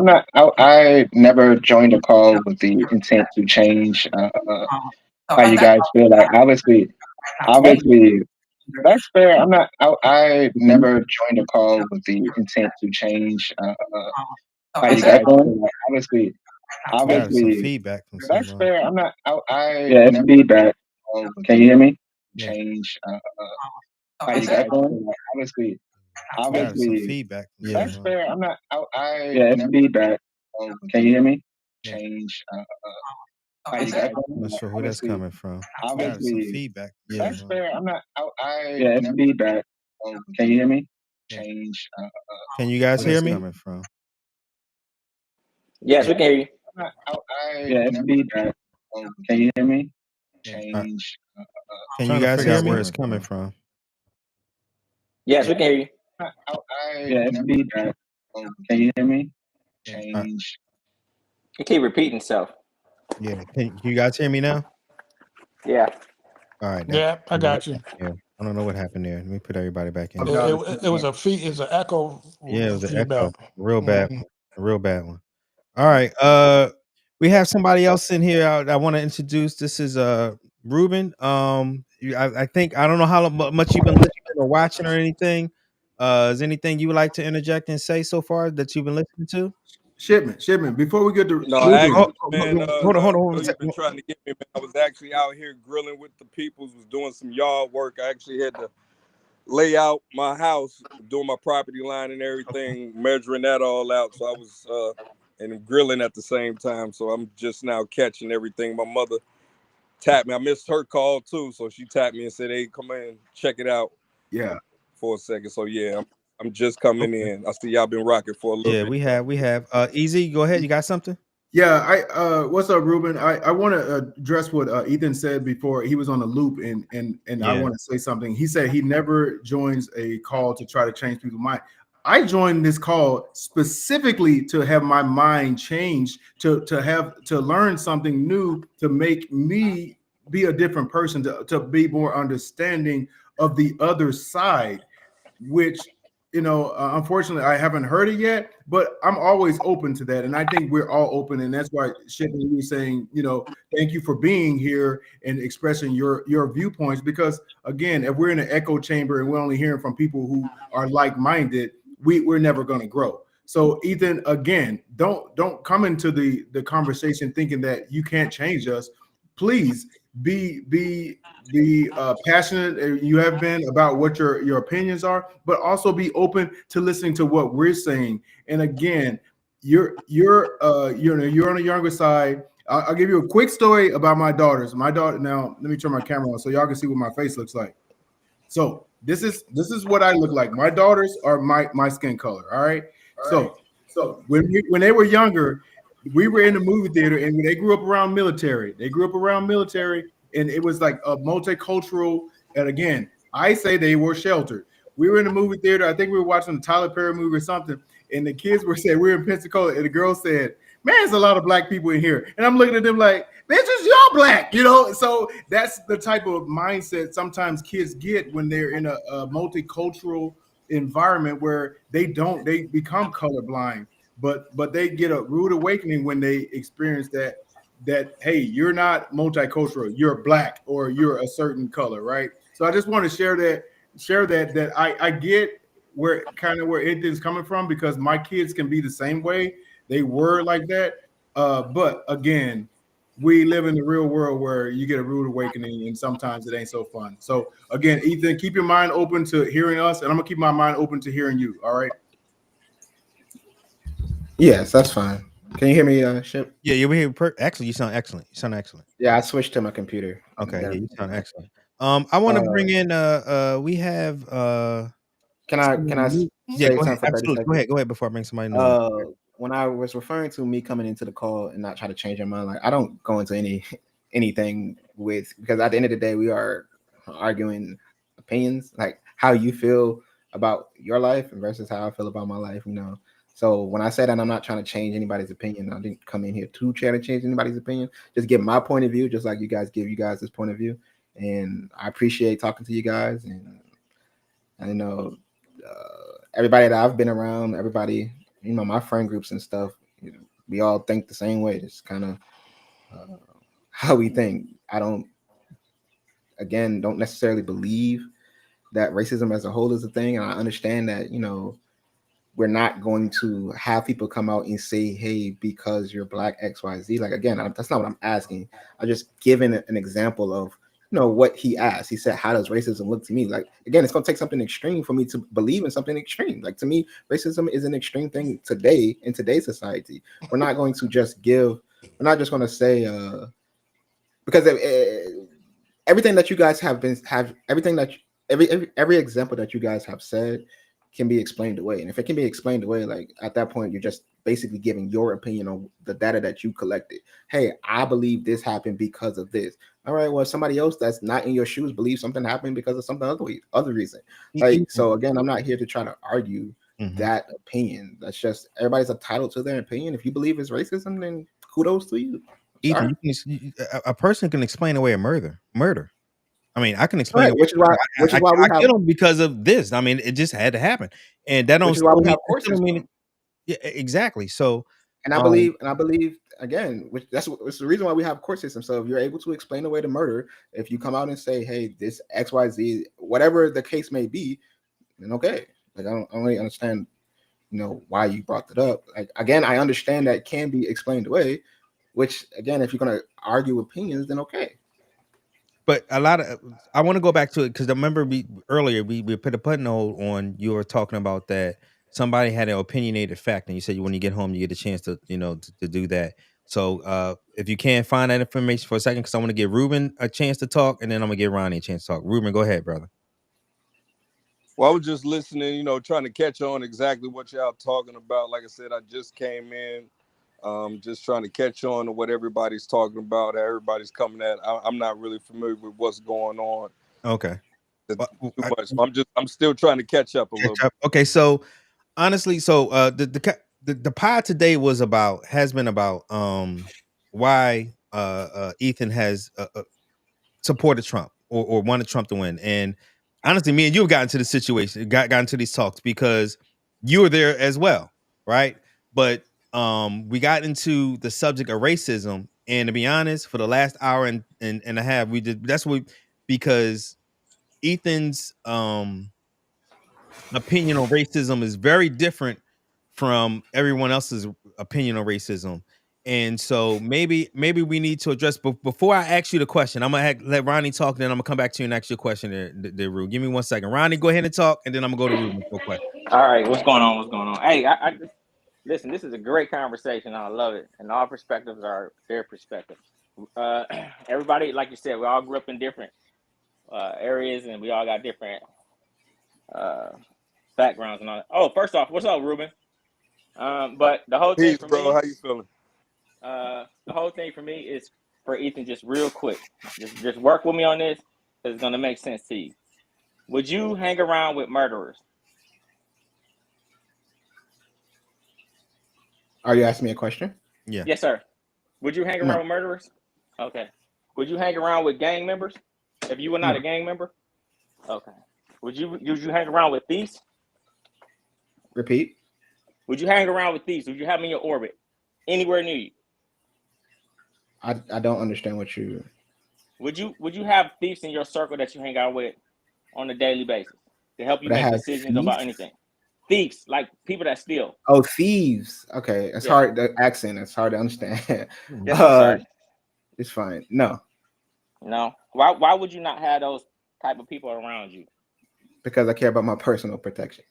Your personal protection, because people that flock together are kind of like they get into a room and they say, hey, if you're hanging out with these people, so are you those people, correct? No. That's not correct. So wait. So hold on. So if you hanging around, say, just work with me. If you hanging around, say you on your street and there's 4 gang members that you don't know, you don't know they're gang members, and you're standing there, you're the 5th person, and police pull up. Are you guys all in the gang? Yes, in their opinion, yes. There's however you want to look at it. Correct. Right or wrong. Their But opinion. so the people that you flock around, it makes you those people, correct? No. Not personally, like I'm not a gang member, but you know what I mean? I'm But you're gonna hang asking around me, these people. you're asking me a You're gonna yes be or no putting question, correct? So you're asking, does it make me that person? No. Okay. But you wouldn't want to have any of those people around your orbit, correct? Just so you don't even have that oh my God, I could be seen as this group of people, correct? That's not why. No, that's not why. Why would it be? I answered that. The reason is my personal protection. That's it. Your what personal protection are you protected? I wouldn't want to hang around a thief because I don't want my personal things stolen. I wouldn't want to hang around a gang member because I personally don't want to be shot. But I don't care about how other people view me. No, I don't care. Okay. So why do you think that the president is around all these racist people? You don't think he has any influence on that? He's just gonna have these specific people around him? No, I don't think so. Just because you hang around. No. Hold on. So do you think people hang around with the people that they like? Not necessarily. They can and they cannot. I think honestly, I think you just saying that just to get a real reaction, because that's not anywhere true. Because I asked you those specific questions in the beginning on purpose, just so you couldn't circle back and say what you just said. Well, I'm not. I mean, you asked a question, I answer the question. You tell me my answer to my question is wrong, but okay. Yeah, but you're going back on what you just said. So what you're saying, what you said before is kind of like non and void, because now you just changed your opinion on it. Explain. Okay, so when I asked you the first question, I said, would you hang around with racists? What you said, or rapists? What you said? I asked for you to explain, so you just explain to me everything that I said. I'm explaining to you, but is that not what you said? Why did I say I wouldn't? No. You said because you wanted to protect your personal whatever it is, right? Okay. Am I following you? Correct. Am I saying something that you didn't say or agree to? Not at all. Okay. So what you just did was you just contradicted all those answers you said in the beginning, because you just literally said I wouldn't have those people around me in the beginning because you wanted to protect your personal space, correct? Or whatever your personal whatever it is, right? Okay. Because you didn't fully explain that either. But then I asked you. Then the last question. Hold on. Contradictory. Right. The last question I asked. Do you remember what I asked you? You said do you believe that if he's hanging out with racist people, then that would make him? I've already said no to those things. So he's not trying to protect his personal space. He just want to be around these people. I believe that everybody has a different agenda. So you may not hang out with thieves because you don't want to be associated with thieves. Correct. As the president, he may hang out with people that he may not like because of the strong interest of the country. So again, are you asking me? Because again, my answer is no, I wouldn't do it. Not because of the outlook of how somebody would view me. I could care less. But my thing is, I only care about my own person. That's it. So okay, so in your personal thing, I can kind of understand where you are, and what people were saying earlier is that we all have our different things. But I want you to go back and think about that for a second. I want you to really think about that, right? Because the president does need to know or have people have the right mindset on how he thinks. Does that make sense? Their personal opinions, their personal opinions do matter at that level, not just at the United States level. I'm talking worldwide. Does that make sense? So if he's hanging around people that invade other countries and giving them props, and people that freaking shoot their own uncles with damn rail guns off a helicopter, and Kim Jong-un and all the other dictators around the world, and he's giving them, these are my best friends. What does that say about that person? If you're going to okay these people that do all these treacherous things, what does that say about you? Does that make sense?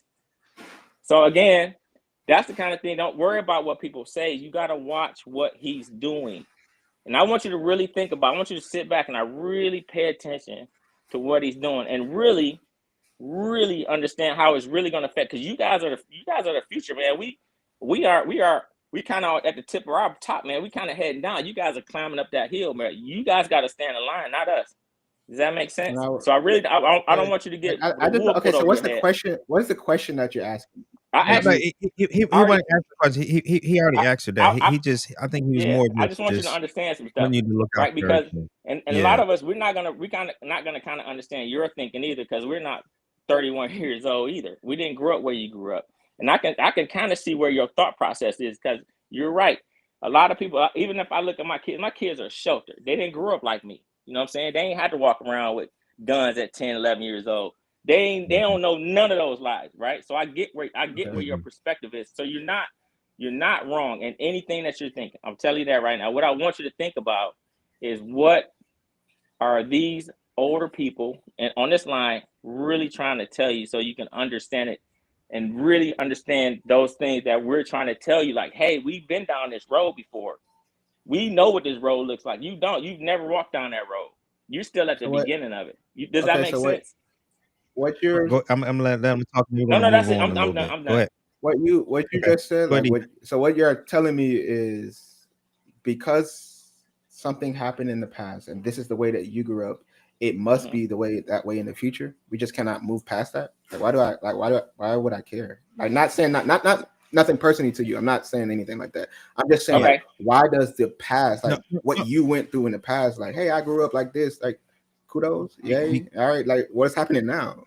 No, so I want to I interject know with that. everybody Go ahead. about to jump on and do flips right now, and I'm gonna tell you what Yeah. everybody's probably Go ahead, thinking Ron. about right now is, if you don't know your past, you can't know what your future's gonna be. If you don't know or acknowledge what's happened in the past, it's bound to happen again.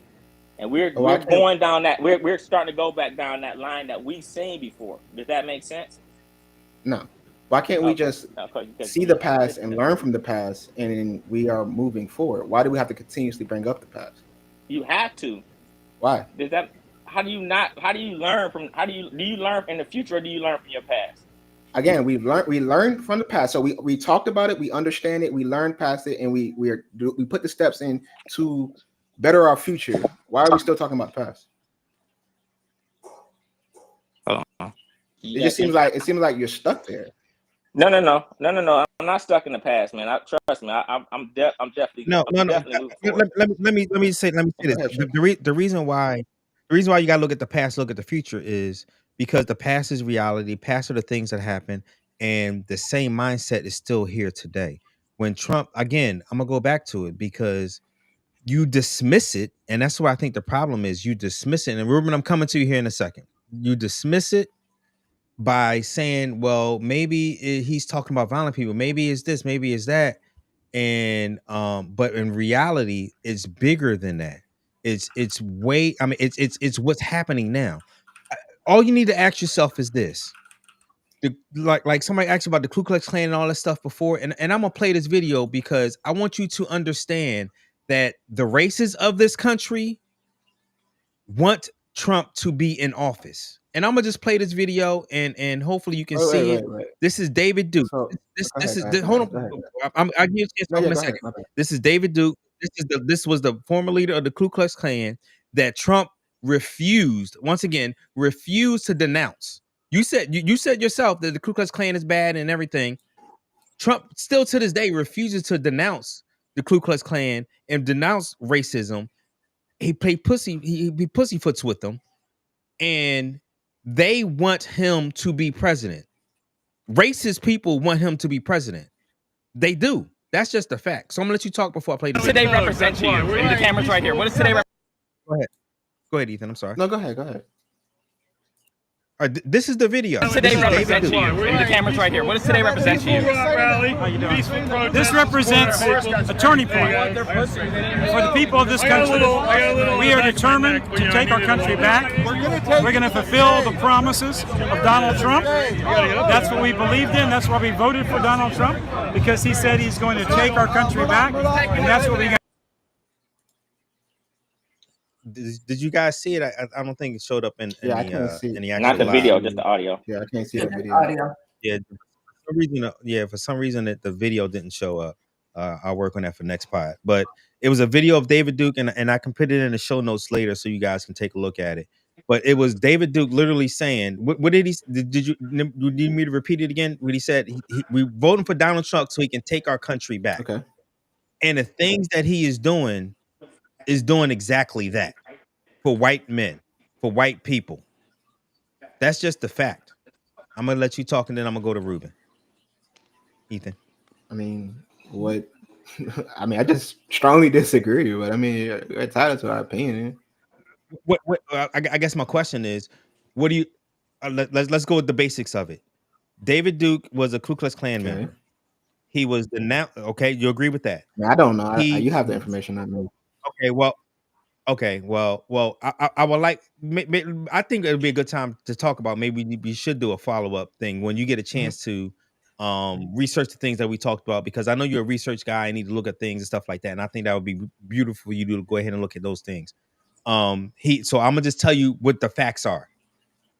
There was an interview that Trump had when they asked him a question about David Duke, and he acted like he didn't know who he was, when 10 years earlier to that, he said he should be denounced and everything. This is before he was running for president. When he started running for president, he's like, I don't even know who he is.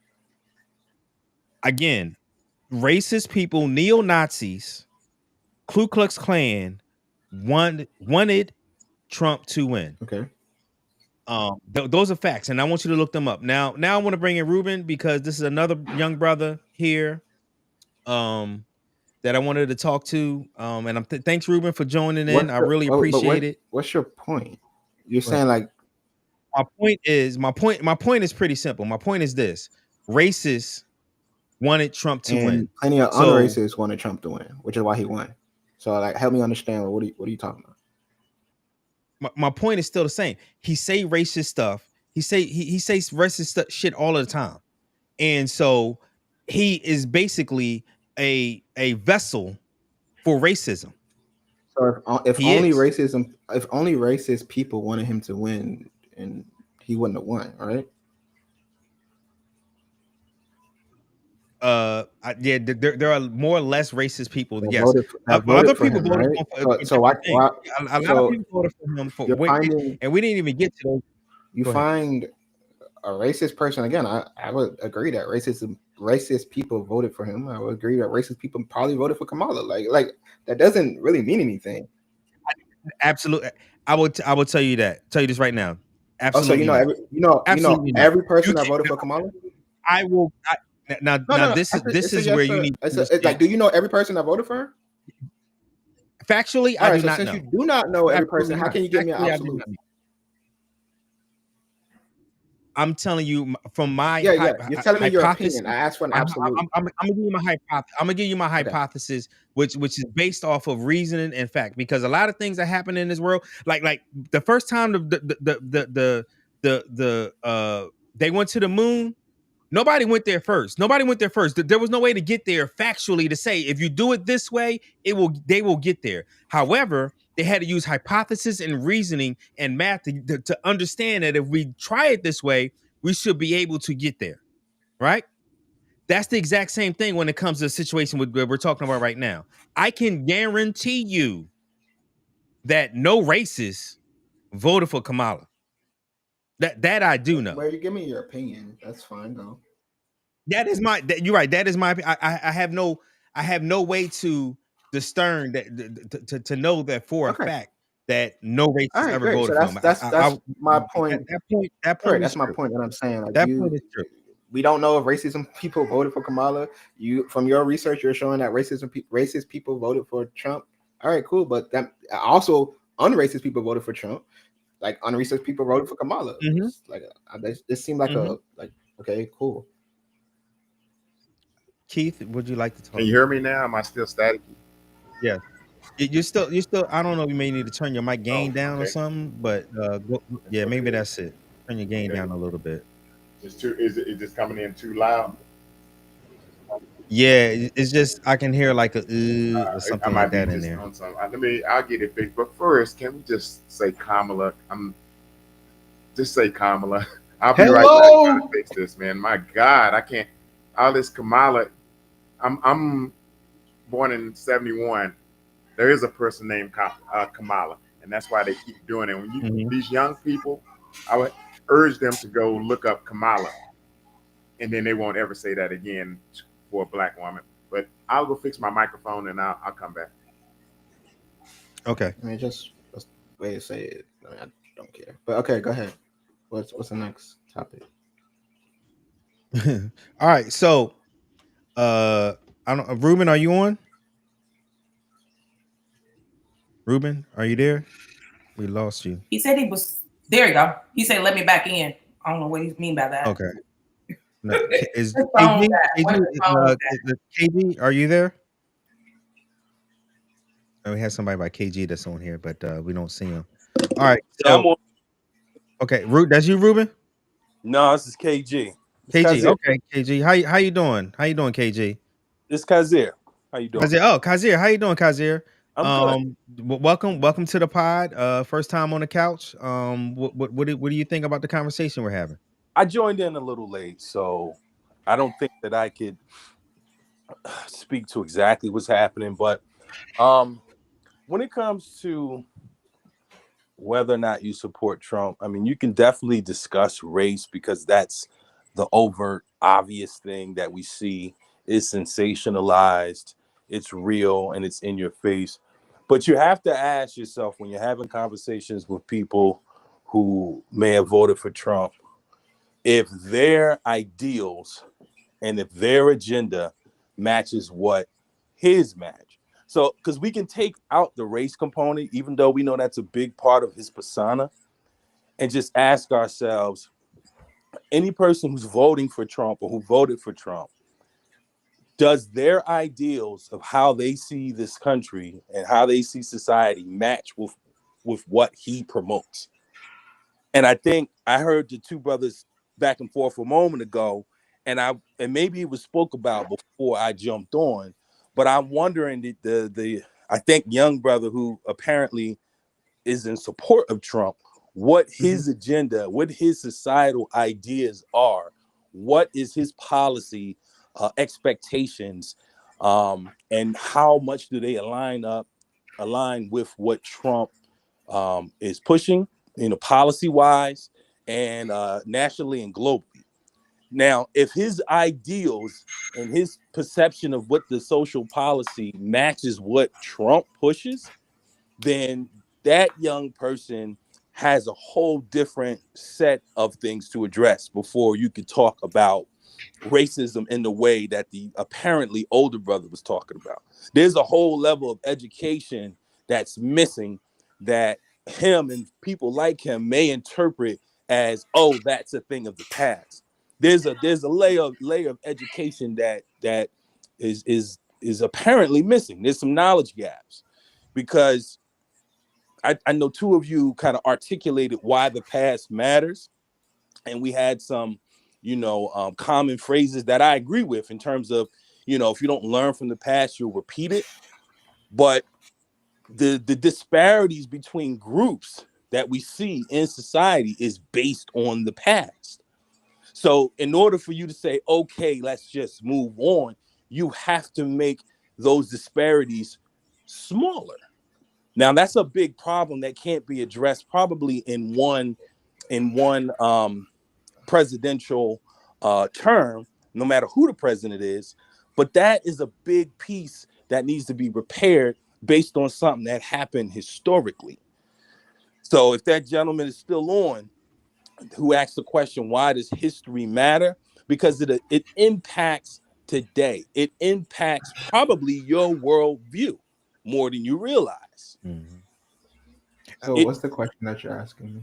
I didn't ask you a question. Yeah. I don't think he's asking a question, but I'm gonna ask a question. I'm gonna go from there because Kazir, thank you, because I think you refocused myself personally to what this pod was supposed to be about, which is why do you support Trump? And we went into this whole long diatribe, honestly, for the last hour and a half, which I think hour 45 minutes actually of excellent talk.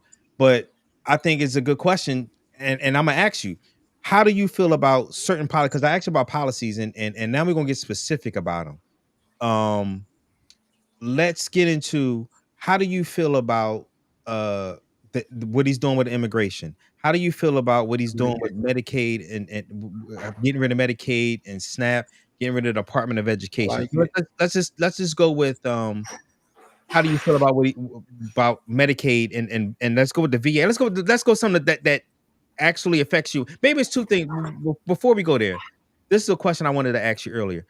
what is more important to you? How important is these two things? What happens to you and your family, and what happens to the community and the country as a whole? Where would you put the percentage wise on those two things? What is more important to you in those two things? Clearly, what happens to me. What happens to you and your family? Okay, so now we're going to let's go straight to the VA. How do you feel about what's going on with the firings and everything that's going on with the VA? How do I feel about the firings of VA? So, what policy are you like? What are you talking about? Please. The fact that the VA is already short, the VA already has long wait times, and that they're willing, that Doge is firing thousands of people, 1 to 5 up to 70,000 people that will that will make getting VA benefits harder to get and to get coverage and stuff like that. How do you feel about that? Like they wanted vendors. Hello, Ethan? Yes, I can hear you. Give me 1 second. I'll just type it in. Okay. Guys, give me 1 second. All right. So let me ask you another question while you're looking that up. How do you feel about what's going on with immigration, with them taking people that have green cards, that people away, Venezuelans, Haitians, Mexicans, black and brown people away? How do you feel about that? Well, I'm focusing on one thing at a time, so I'm sorry I'm not able to multitask. Okay. All right. While Ethan research, hey guys, this has been a great talk. Again, if anybody's watching on Facebook, please go to the YouTube and like and subscribe. I think it's a better feed on the YouTube, honestly, where you can understand and see things a little bit better. With that being said, while Ethan is looking up the one thing, if anybody, I'm gonna give the floor to anybody that want to talk right now. Go ahead.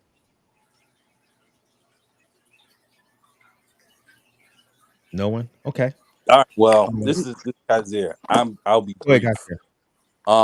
Because I don't necessarily claim to know all of the details of all of the executive orders and policies that have been put in place. But if you are not of what's called the majority population, and I say that with air quotes, then you should really be familiar with it, in particular if you're in support of it. But irregardless, if you're in support of it or you're against it, you should be well versed, because you've elected this individual to lead you and what you expect in this economic and social climate towards the future. So you should be aware of the freezing of federal aid. You should be aware of what powers Elon Musk was given. You should be aware of the changes in immigration policy and executive orders for defense and all of these things, and the whole border wall. And you should be very, very aware of these things. Mm-hmm. Because, instance, go ahead, Kazir. No, go ahead, please. No. Because these things affect you. Like I said, what's going on with the Veterans Administration, that actively affects you. If they cut veterans benefits, that could potentially hurt you. They already said they won't, though, so I don't. No. What they're saying and what was actually what they're proposing in the bill is two separate things. And it's already affected me. If they, there you go. Vanessa already saying is affecting her in Illinois, and she's a veteran. If you look, how's it affecting you? Go ahead, Vanessa. I'm in the middle of redoing my claim. I was medically discharged. I was told when I was discharged I was 77%. I got out, filed my claim. They gave me 20%. I have been fighting for 7 years because I was medically discharged. I lost my pink card. I can no longer work for the FAA. I can't have, the things that I had potential for. They don't want to pay for it. I've been fighting for 7 years. Okay, 2 weeks ago, Two weeks ago, I'm sitting in the office with the caseworker helping me get all my paperwork together. And there is a note on my file that I'm going to be on a hold for case review because they lost 50% of the people reviewing cases right now. So I'm stuck at my little 20%, not getting the benefits that I earned because nobody can review my case. After years of waiting, we finally get some momentum under Biden, and now it's all on pause because there's nobody to look at their own records. It's a mess. So there's an example So right there of a personal I mean example. that example, like I'm sorry that's happening to you, but I mean you said you've been fighting it for 7 years. You've been in office for 2 months. So like, what does that have to do with anything? For 7 years, I've had forward momentum. It's been slow but steady. It's been a mess, Okay, so but it was it's improving. also Things it's were going. So getting better. what you just told me is still going to be slow and steady. They didn't say they're not No, working on it. it's completely stopped right now. There's a difference between slow and stopped, and that's the thing. Like, Okay, I so think it's not why they're trying to like refocus some of the things that like there's fraud and waste in every sector. They're trying, which is what Sure. Doge is quote unquote trying to do, get rid of the fraud and waste. So if there's fraud and waste, there's going to be cuts in some areas. Like I'm sorry that this happened So to you, but what part you've been of fighting having for it. people reviewing VA cases is fraud? The fraud would be the service member lying about an injury or the severity of an injury. But that's not the fraud. That's not the fraud we are referring to. You do understand? No, I'm asking you what fraud you are referring to, because somebody sitting behind a desk reviewing medical records for service members who were injured during their service. I think the fraud. Okay, what so fraud I think the could they fraud be is that committing? it has been taking you 7 years. That's where I think the fraud is. It should be a way And what quicker about process. what he's doing right now, cutting the people, is going to fix that? Great. Because So what they needed was more people the people reviewing that has been there has been 7 years, and you're still not being like So you're talking about. saying by cutting people, they will make the process faster. Right. I'm Explain saying- to me I'm how saying- they're understaffed for 7 years and they're finally getting to me. I'm finally getting forward momentum. They're finally getting more employees. Biden did increase how many people were going under there. He also put a lot of things electronically to speed up the process. Like, he made motions to fix these things. They're starting to get fixed.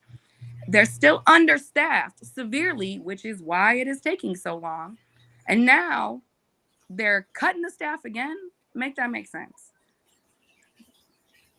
Why is it fraud for people to be sitting at their desks overworked?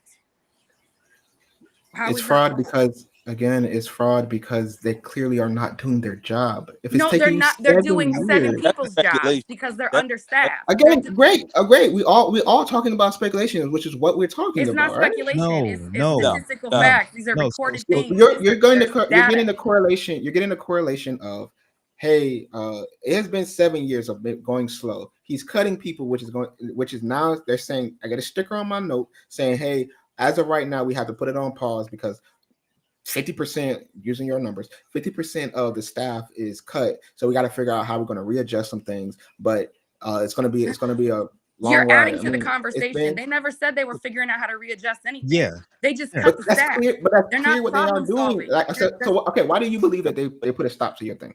That's They, not. Do you think they they're just going cut to it stop, because they're period? trying to cut. They think that things that they don't support and things that they don't like and places they don't want money to go is automatically fraud. They're misusing a word because it's a buzzword. It's a zinger. It gets people's attention. And let me speak on the word fraud. If it was fraud, fraud is against the law. Fraud, people, Right. if Who's there in was jail? billions of dollars, let me just say this as a fact. This is a fact there, Ethan, and you can look it up. If there's billions of dollars worth of fraud that's happening, people would be arrested. There would be indictments. There would be trials. There will be plea deals because fraud is illegal. Now, am I saying that there is no fraud? No, I'm not saying that there is no fraud. However, if there, well, I think I don't know who's talking. Who was that? That's not me. Go ahead. That was Cousin. I mean, I think, of course, when you have institutions, you have human beings. Of course, you do run the possibility for corruption, aka fraud, embezzlement, or just flat out, laziness. There's a ton of things that potentially can happen whenever you're talking about groups of people in an organization, an institution, right? So, yes, that is a possibility. But if I could, I still want to know, what do you support in terms of this current policies? In terms of this current presidency, what are you in support of? Because I feel like the conversation is people are laying ideas on the table for you to chop at, which is a nice place to be from an argumentative standpoint. But what do you stand on necessarily? And I'm not necessarily stating where I'm at in terms of Trump versus anti-Trump. But I'm just curious when we talk about, young Black and brown people. I'm just very curious as to the thought process and your perception of what it is that you support. So what do you support that he is in support of in terms of policy and executive orders? Because I know a moment ago you were looking it up. It sounded, I think you said that. I don't want to make things up. So that means you're not that familiar with it. So I want to know what is giving you confidence in, number one, stating that you voted for him. Number two, to come on this platform and support this presidency. What is it that you support? So going back to what Ship asked, because he was asking about some of the things that like Doge getting rid of the VA and whatnot, right? Mm-hmm. So based off what I'm seeing, right, because that's how the other girl started to talk about her stuff. Him firing the people, like, okay, so do you, like, my question is, do you believe that everything was ran efficiently? Like, everything at the VA was ran efficiently. So let's not answer a question with a question. Let's go with that's still relevant to the question. Yeah, that's irrelevant to the question he asked. But you're coming back to me. I'm answering them question by question. Like, his question came after three other people's questions. So can I answer those people's questions and then he can get his question answered? Yeah, absolutely. But you're not going to answer my question with a question. I want you to. Okay, but your question. Well, okay. What was your question? My question was simply, how do you feel about them cutting 70,000 people from the VA, and how that can affect you? And I think, honestly, I already think I got your answer without your research, because you said that's going to make it more efficient because your words, people weren't doing their jobs. So to you, people weren't doing their jobs. So now it'll be less people to be more efficient. Correct. Am I wrong? Okay. So now you can answer, you can go to Kazir's question, which is simply, what as a whole now we're going to branch out from the VA to everything as a whole. List the policies, and that goes back to the very first question that I asked in the very beginning of this podcast. And I'm gonna just say here right now, I'm gonna give us we're at 2 hours right now, people, almost at 2 hours. So we're gonna do another 15 minutes, and then we're gonna have to set this up to do it again. Maybe next week or the week after. I'll talk to Ethan and see what his schedule looks like, so we can continue this debate and go further. So we're gonna give another 15 minutes, but as a whole, Ethan, I got a question, which is Kazir's question. What policies as a whole do you agree with and are happy that Trump is implementing as a whole? I agree with majority of the things that he has done. So the deportation of the illegal immigrants, I full-heartedly agree with. The implementation of Doge, I full-heartedly agree with. The tariffs, I wholeheartedly agree with. Like, damn near everything. Okay, so let's go with who would like to go ahead. Wow, Ethan, you're saying you wholeheartedly agree with deportation. He's he's deporting people that have green cards that are supposed to be that are allowed. He's deporting green card holders that are criminals. Yes, they need to get. They need to get out. No, he's not. Yes, no, he's not. They are. Not true. That's okay, not true. Let me read this. Let me read it to you right here. This is off Google. Like, what do you want me? Okay, what are you show me where you are getting your information from, so I can research that. Because what I am seeing, which is, I can show you all of the web pages and everything that it shows. No, he's not. So you can go ahead and share. So you're saying everybody that he is deporting are criminals? Yes. Are like. And what I mean by criminal, if you pass the border, that's exactly what I was about to ask you. Yes, so if you pass the border, you are a criminal. Yes. Okay, so period, point blank, plain and simple. You pass point blank, period. If you cross the border illegally, you are a criminal. End of story. So what about the people that have a green card, that are here legally, that are being deported, that he's trying to deport, that didn't commit a crime? Who? That didn't commit a crime. And let me start with this. I do not agree with anything that he said. I am not a supporter of him. But the kid from that went to Columbia or whatever the college was, He need that to be deported. hold on, but he didn't commit a crime. That's number one. That's number one. Number He two, did. today. He's inciting violence. No, What are sir, you talking about? sir. He has never been charged with a crime. That's my point. No, but If you are, you know, I'm not. inciting Hold on. Let violence, me speak. Let me speak. Get out.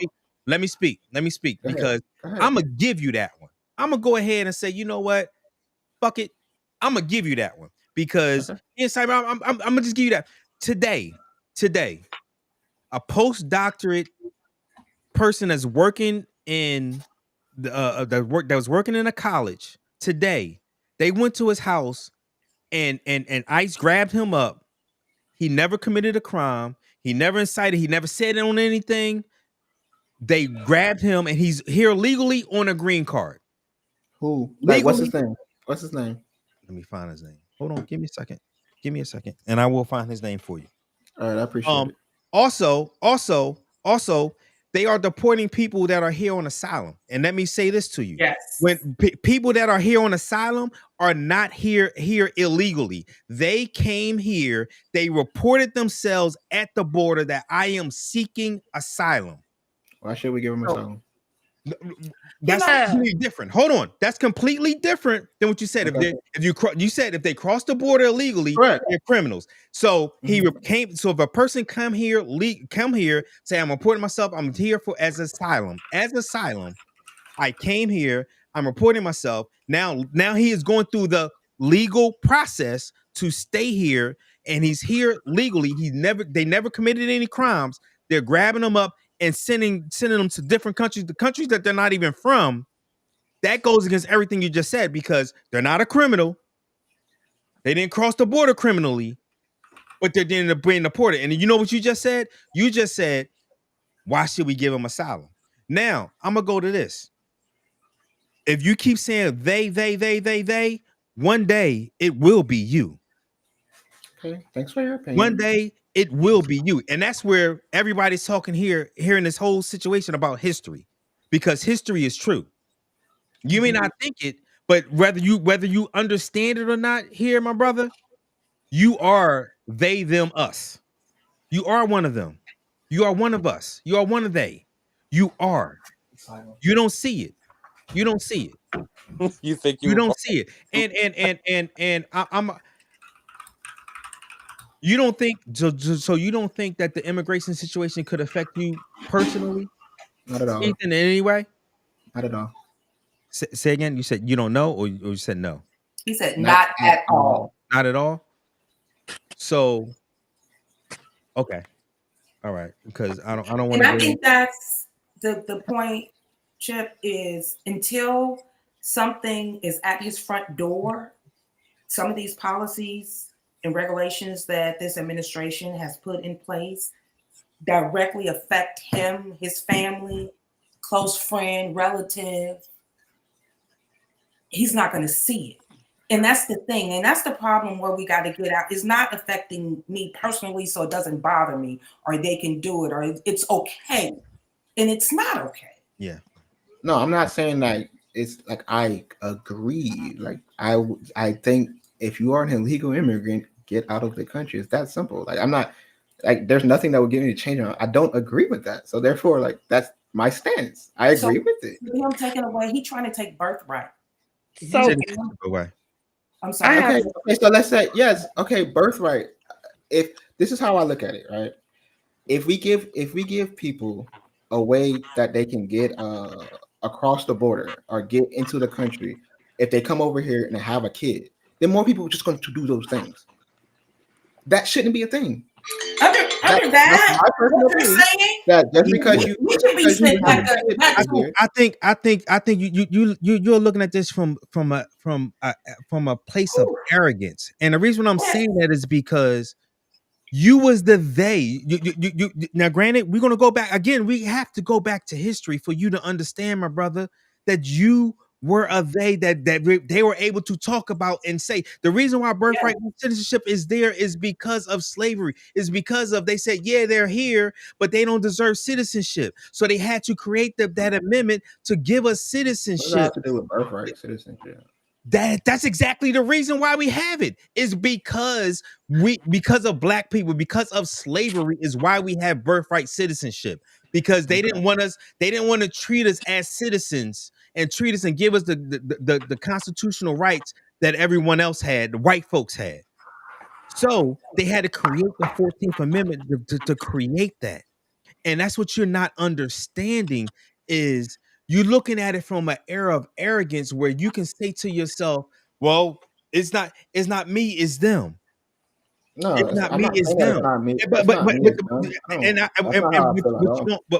but you are, and that's what I don't think that you understand. And I think that's what you don't understand, my brother, is that is how you are actually looking at it. And you can't see it. You can't see it because you're on a higher perch. Okay. And you can't see that in actuality. So you could tell me like what I'm seeing, right?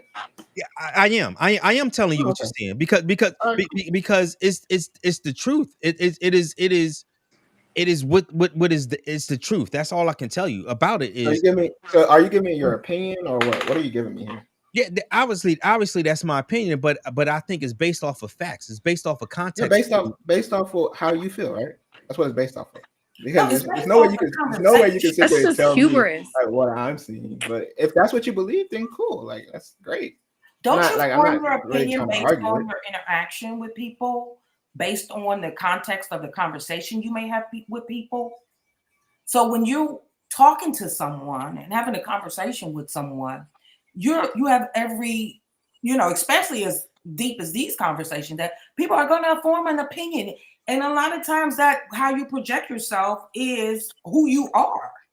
So I wouldn't even say, it's, I just met you over here pretty much over this platform, but I know that you don't believe in racism. If I can tell people some things about you. But how do you, but how do you know I don't believe in racism? You said it early in the podcast. Great. So I told you what I believe. Not you assuming what I believe. So that allows me to form an opinion of you.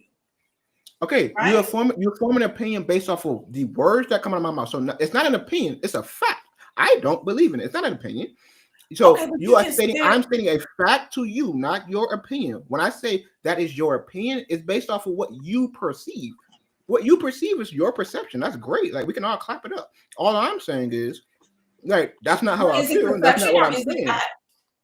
Yeah, but your perception is a little clouded. You have these ideas. Okay, you're against illegal immigration, and you have an idea of what it should look like for illegal immigration to be handled, but then you're not confronting how it's actually being handled.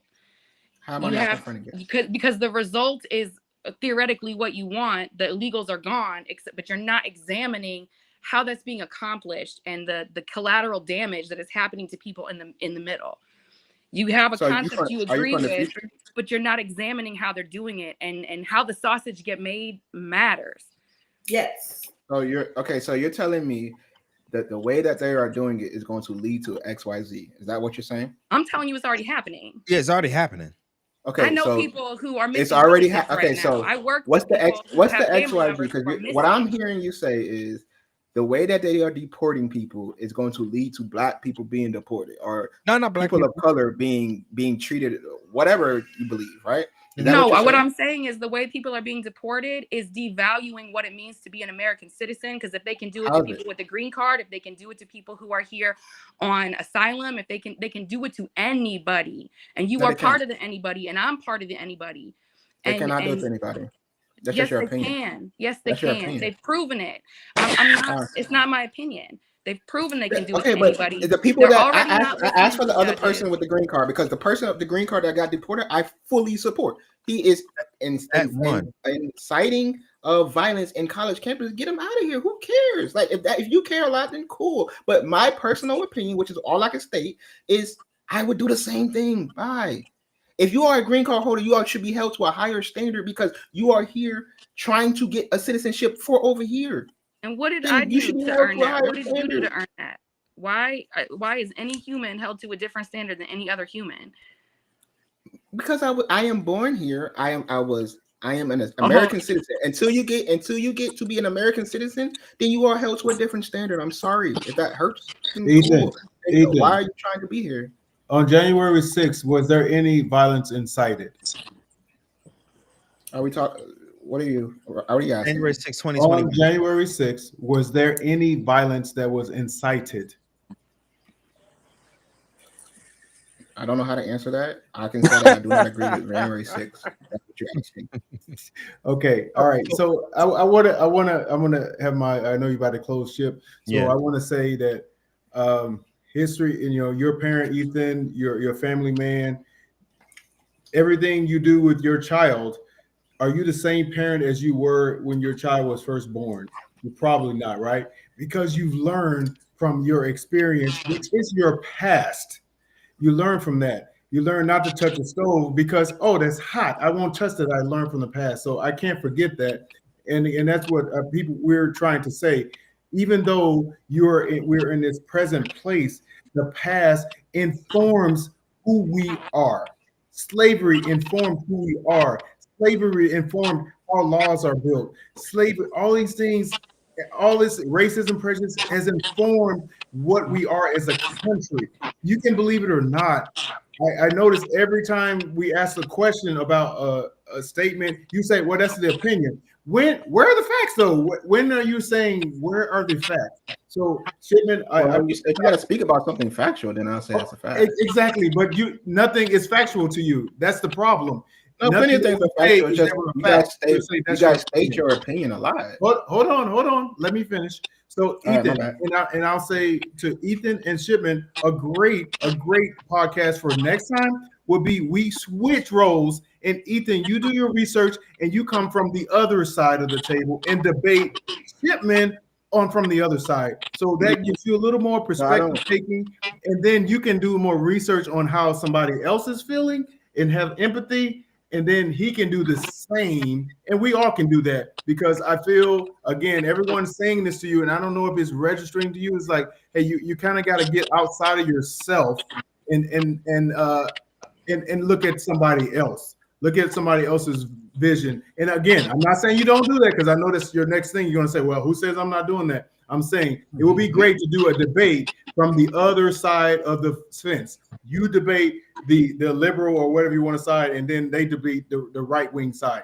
So it will be interesting. So I just want to leave that with everyone, because I feel there's some growth all around that we can have here from each other. And I love this podcast because we can vent and still have love, right? So it's still love. You my nephew, and we all going to, continue to love you and hope that we can impart knowledge and that you can impart some knowledge on us too. Again, I'm always open, and I hope you will remain open to hearing different points of view and taking those on, because Richard Pryor said, you don't get to be old being no fool, right? There's a lot of wise dead people right now, right? If you wise, you could be dead, but you don't get to be old being a fool. So you do have to listen to your elders. Again, listen to what we're saying.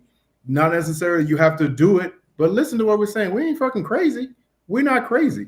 So, but all right, I mean, it's a lot of like everything that even the whole spiel that you just went on, like you're basically saying like you have an opinion, which that's great. I'm happy. That's why we all get to vote however we want to vote. That's what's so great about the country. We can vote how we want to vote. You're allowed to have an opinion. I'm allowed to have an opinion. I do not agree with your opinion. Y'all clearly don't agree with my opinion, that's the best part of it. But all I'm saying is, if you want me to there's plenty of facts that I believe in. There's plenty of things that I believe in. There are some things that I don't agree that Trump did. There's a lot of things that I don't agree what Kamala was saying to do. And to each their own. Like, I just looked at it and I say, I like this person more. I do not like the other person. I like this person less. So I voted the way that I voted. But if the conversation that we are having, if you're just going to state opinions, I'm going to continue to say, great, that's your opinion. Because that's literally what majority of the people that came on today said, their experience. And when you say my experience is this, you are telling me from your point of view, which is an opinion. Because if I can go through that same circumstance and come up with a different outlook, then it's an opinion. It's based off of how you were treated in the past, how you were treated this. That's what creates the outlook of our own eyes. Is how our past, how we were treated in our past, how like example of you gave.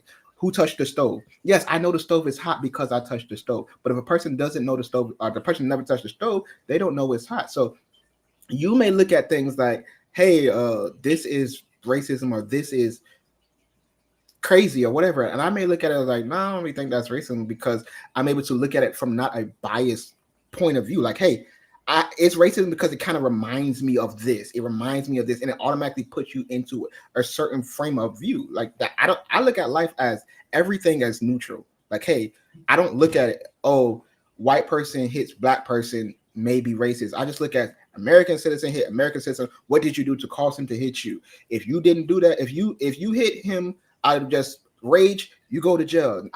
Race has nothing to do with anything. That's just how I look at it.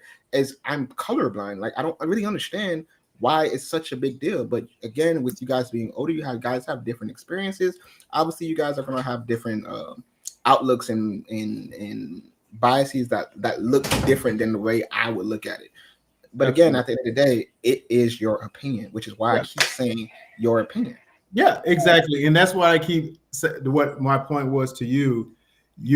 Everything, any point that we make, if we give you the factual or as we say the facts, you still say, well, that's your opinion. Yeah. So again, I'm trying to understand is what I'm saying is where are the facts for you? Tell me where can I show you a fact that you would believe and not say that's an opinion? So or dismiss. One more important. So are you asking what a fact is? No. Again, we're gonna go around in circles. We're around in circle. So what do you think about what I said about you taking the other perspective and debating the other side of the coin? What do you think about that? Are you asking would I do that? Can you do that? No, I'm not interested in doing that. I'm just here as a guest. I'm not really interested in. I appreciate that. I just want to say that because like I said, it's time to wrap this up. Again, I appreciate you coming on, Ethan. I appreciate everybody coming on and just watching. Again, please, anybody that's still on here, like, subscribe. We're gonna have more thoughtful conversation like this. Not just with Ethan, but just in general about all kinds of things in the world. But that being said, Ethan, I think when facts were presented, you dismissed them. From the conversation. How can you dismiss the fact though? No, but you did many times. You actually dismissed them and said, well, maybe it could have been because of this. And you actually interjected your opinion about why those facts was there. But again, and I'm gonna give you a second to go. I'm gonna give you the last word.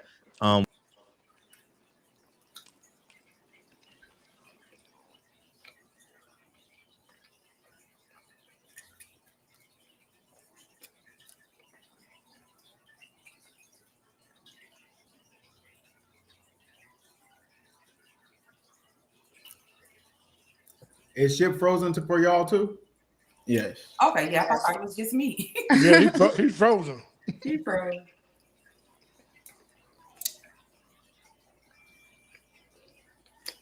Yeah. Ethan, he said you got the last word, so he's frozen. Go ahead. I mean, I appreciate you guys' perspective. I mean, I never was gonna change my viewpoint. I mean, if y'all guys were, then cool.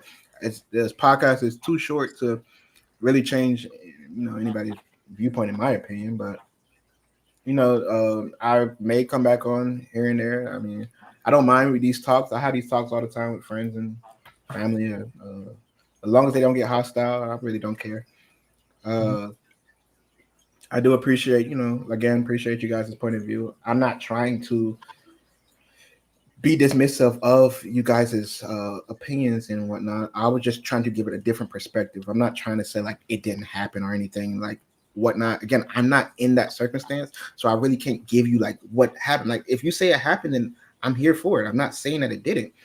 Me just giving a different perspective is like, hey, what if this? That's all that I'm saying. So I'm not trying to be dismissive. Still there? Yeah, we're here. Oh wow. My internet just went down. I didn't hear the last. I'm happy. Thank God. I was just saying that I wasn't trying to be dismissive. I'm not trying to be dismissive about anything. I'm just trying to give a different perspective. Because if asked me, like, because the question was, hey, is this racism to you? So now it's like, okay, in order for me to say yes or no, I have to see from every perspective that it could possibly be, because I cannot just see racism and go down that path, because what if it's not? Like, if I can look at it from this point of view, could it possibly be this? I'm not here to say whether it was or was not racism. I don't know. I wasn't there. It's just that simple. But all I'm just trying to give a different perspective on how I would attack the situation. I wouldn't immediately go, oh my God, that's racism. I would say, hey, it could be racism. It could be this. It could be that. Let me ask questions, which is what I'm trying to do. Not really trying to dismiss. I want to make that clarification for you. Okay. And we don't do that either. I think Ship is going to say that. I don't necessarily automatically go, that's racism when something bad happens to me. I don't. And nobody on here, we couldn't operate in our lives if we did that, and we wouldn't be successful in our lives if we did that, because you couldn't get anywhere doing that. But we have to recognize it when we see it, though. Yeah. But so me asking the questions is me trying to understand how you got to the point of view of this is racism. So I have to ask the questions for me to understand. I'm not going to understand just because you say so. You get what I mean? I totally understand, and I wish you wouldn't have said I know what my mind wasn't going to change when I came in here, because a part of being an adult is growing and learning new things. So I learned from you today. I'm going to tell you, I learned from you, and I think everybody on this group learned a different perspective in how to kind of view people who are Trump supporters or who have a different version. But I wish and I hope you learned something today. I do. You may not say it, but I hope you did. But okay, so I want to not try to nitpick, but you have to listen to what I said into totality. I didn't say that I came in here closed-minded. The reason why I said I didn't come in here with the expectation to learn, it's a 2-hour podcast. It's not going 2 hours isn't going to change the months and months of research that I've done. So when I'm saying that, hey, I understand I'm not going to flip sides, it's not going to be a drastic change. To say I never said that I wasn't going to learn anything. I just said that I wasn't going to change my mind. And when I'm referring to my mind, it's a 2-hour podcast that cannot dismiss months and months of research. A lot of this, what we talked about, again, we stood on racism a lot. We stood on Black America a lot. That's what kind of what majority of the podcast was. Yeah. And that's to me an opinion. Like that's just how I see it. So I wasn't going to really flip sides on it. I'm not saying that I didn't learn anything or take anything from what you guys are saying. It's just my opinion. You get what I mean? So I'm not saying that I come in here closed-minded. I never go into any conversation closed-minded. I'm always happy to learn. It's just I come into the conversation with expectations. Hey, this is going to be an hour to 2 hours. We can try to see each other's point of view, but in reality, it's not. Come on, it's 2 hours, bro. Yeah, but you actually said I came in here and I know I'm not going to change my mind. You actually said that. But okay, but again, why did I say that? Like we got to work past just the word. Why did I say that? He's saying he's not going to change George Floyd, his whole life changed in 5 minutes. It's 2 hours, right? So it could change. Okay, it takes a minute for you to change your perspective on your life. Yeah. So again, if it's 2 hours, it doesn't the time doesn't matter. It's just being open to a new experience in a new way of things. That's all I'm saying to you, Ethan. And I again, I appreciate you today. I learned something. Yeah. So that's all I'm saying. I learned something. If you didn't, it's fine. Okay. And I never said I didn't learn it, but I mean, if that's your opinion, I'm happy for you. Clap it up. Go ahead. All right. So you're gonna get a t-shirt. You gotta get a t-shirt, bro. That's your opinion. That's gonna be your t-shirt. That's your opinion. I hope you buy one, my boy. I hope you buy one. I want to give the other people on the podcast, because again, like I told y'all, every episode we're going to end this with a good we're going to clean our palate, is what I call it. We're going to clean our palate with something good. Vanessa, get ready to talk here in a second. But before we get to Vanessa, I want give Holly and Anthony a chance, because those are the only two that's still left on here. Holly, do you have anything that you'd like to add before we close this down and clean our palate? No. Just to what EZ said, I learned something. I'm here to get a different opinion. I don't want to always be around like-minded people. I want to be able to, because they're going to challenge me to do my research and go back and look up some things and make sure I have, my facts straight. So I appreciate you, Ethan. You took a lot of heat today and you stood up and you stood you stood your ground. So for that, I commend you for that, for sure. And thank you for being on here, for sure. Thank you. Anthony, do you have anything before we get to clean our palate?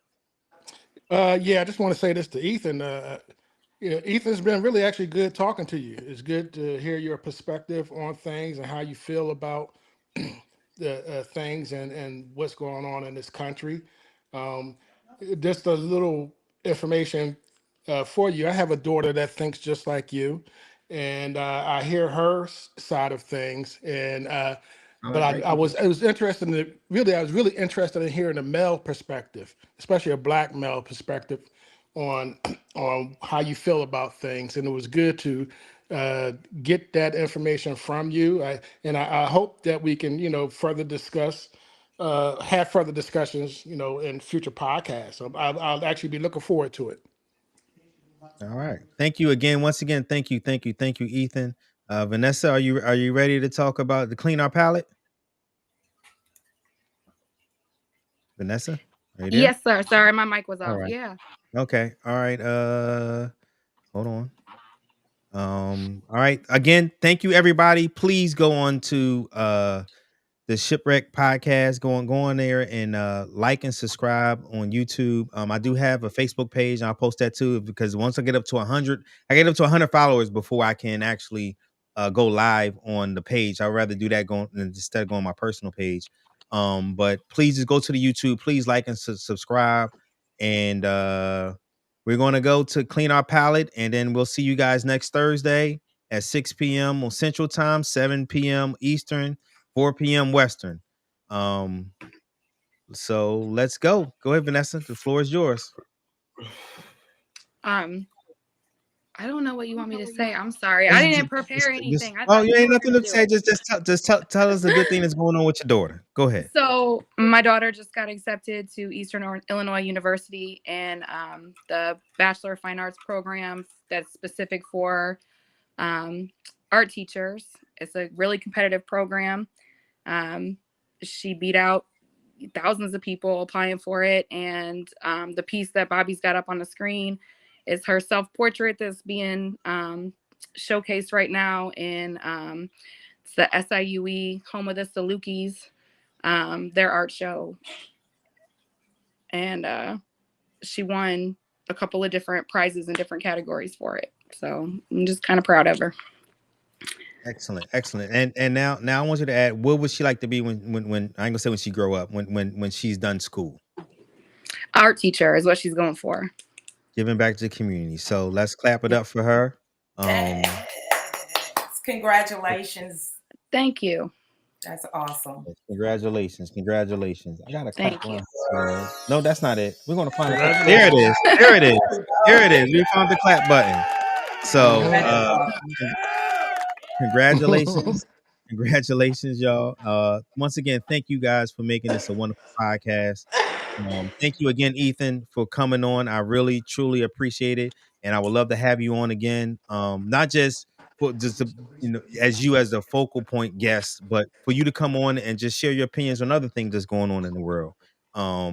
This is a family, this is a community, and hopefully we can grow and continue to keep this going. And so with that being said, thank you again. And I'll see you guys next Thursday, 6 Central, 7 Eastern, 4 Western, and peace out.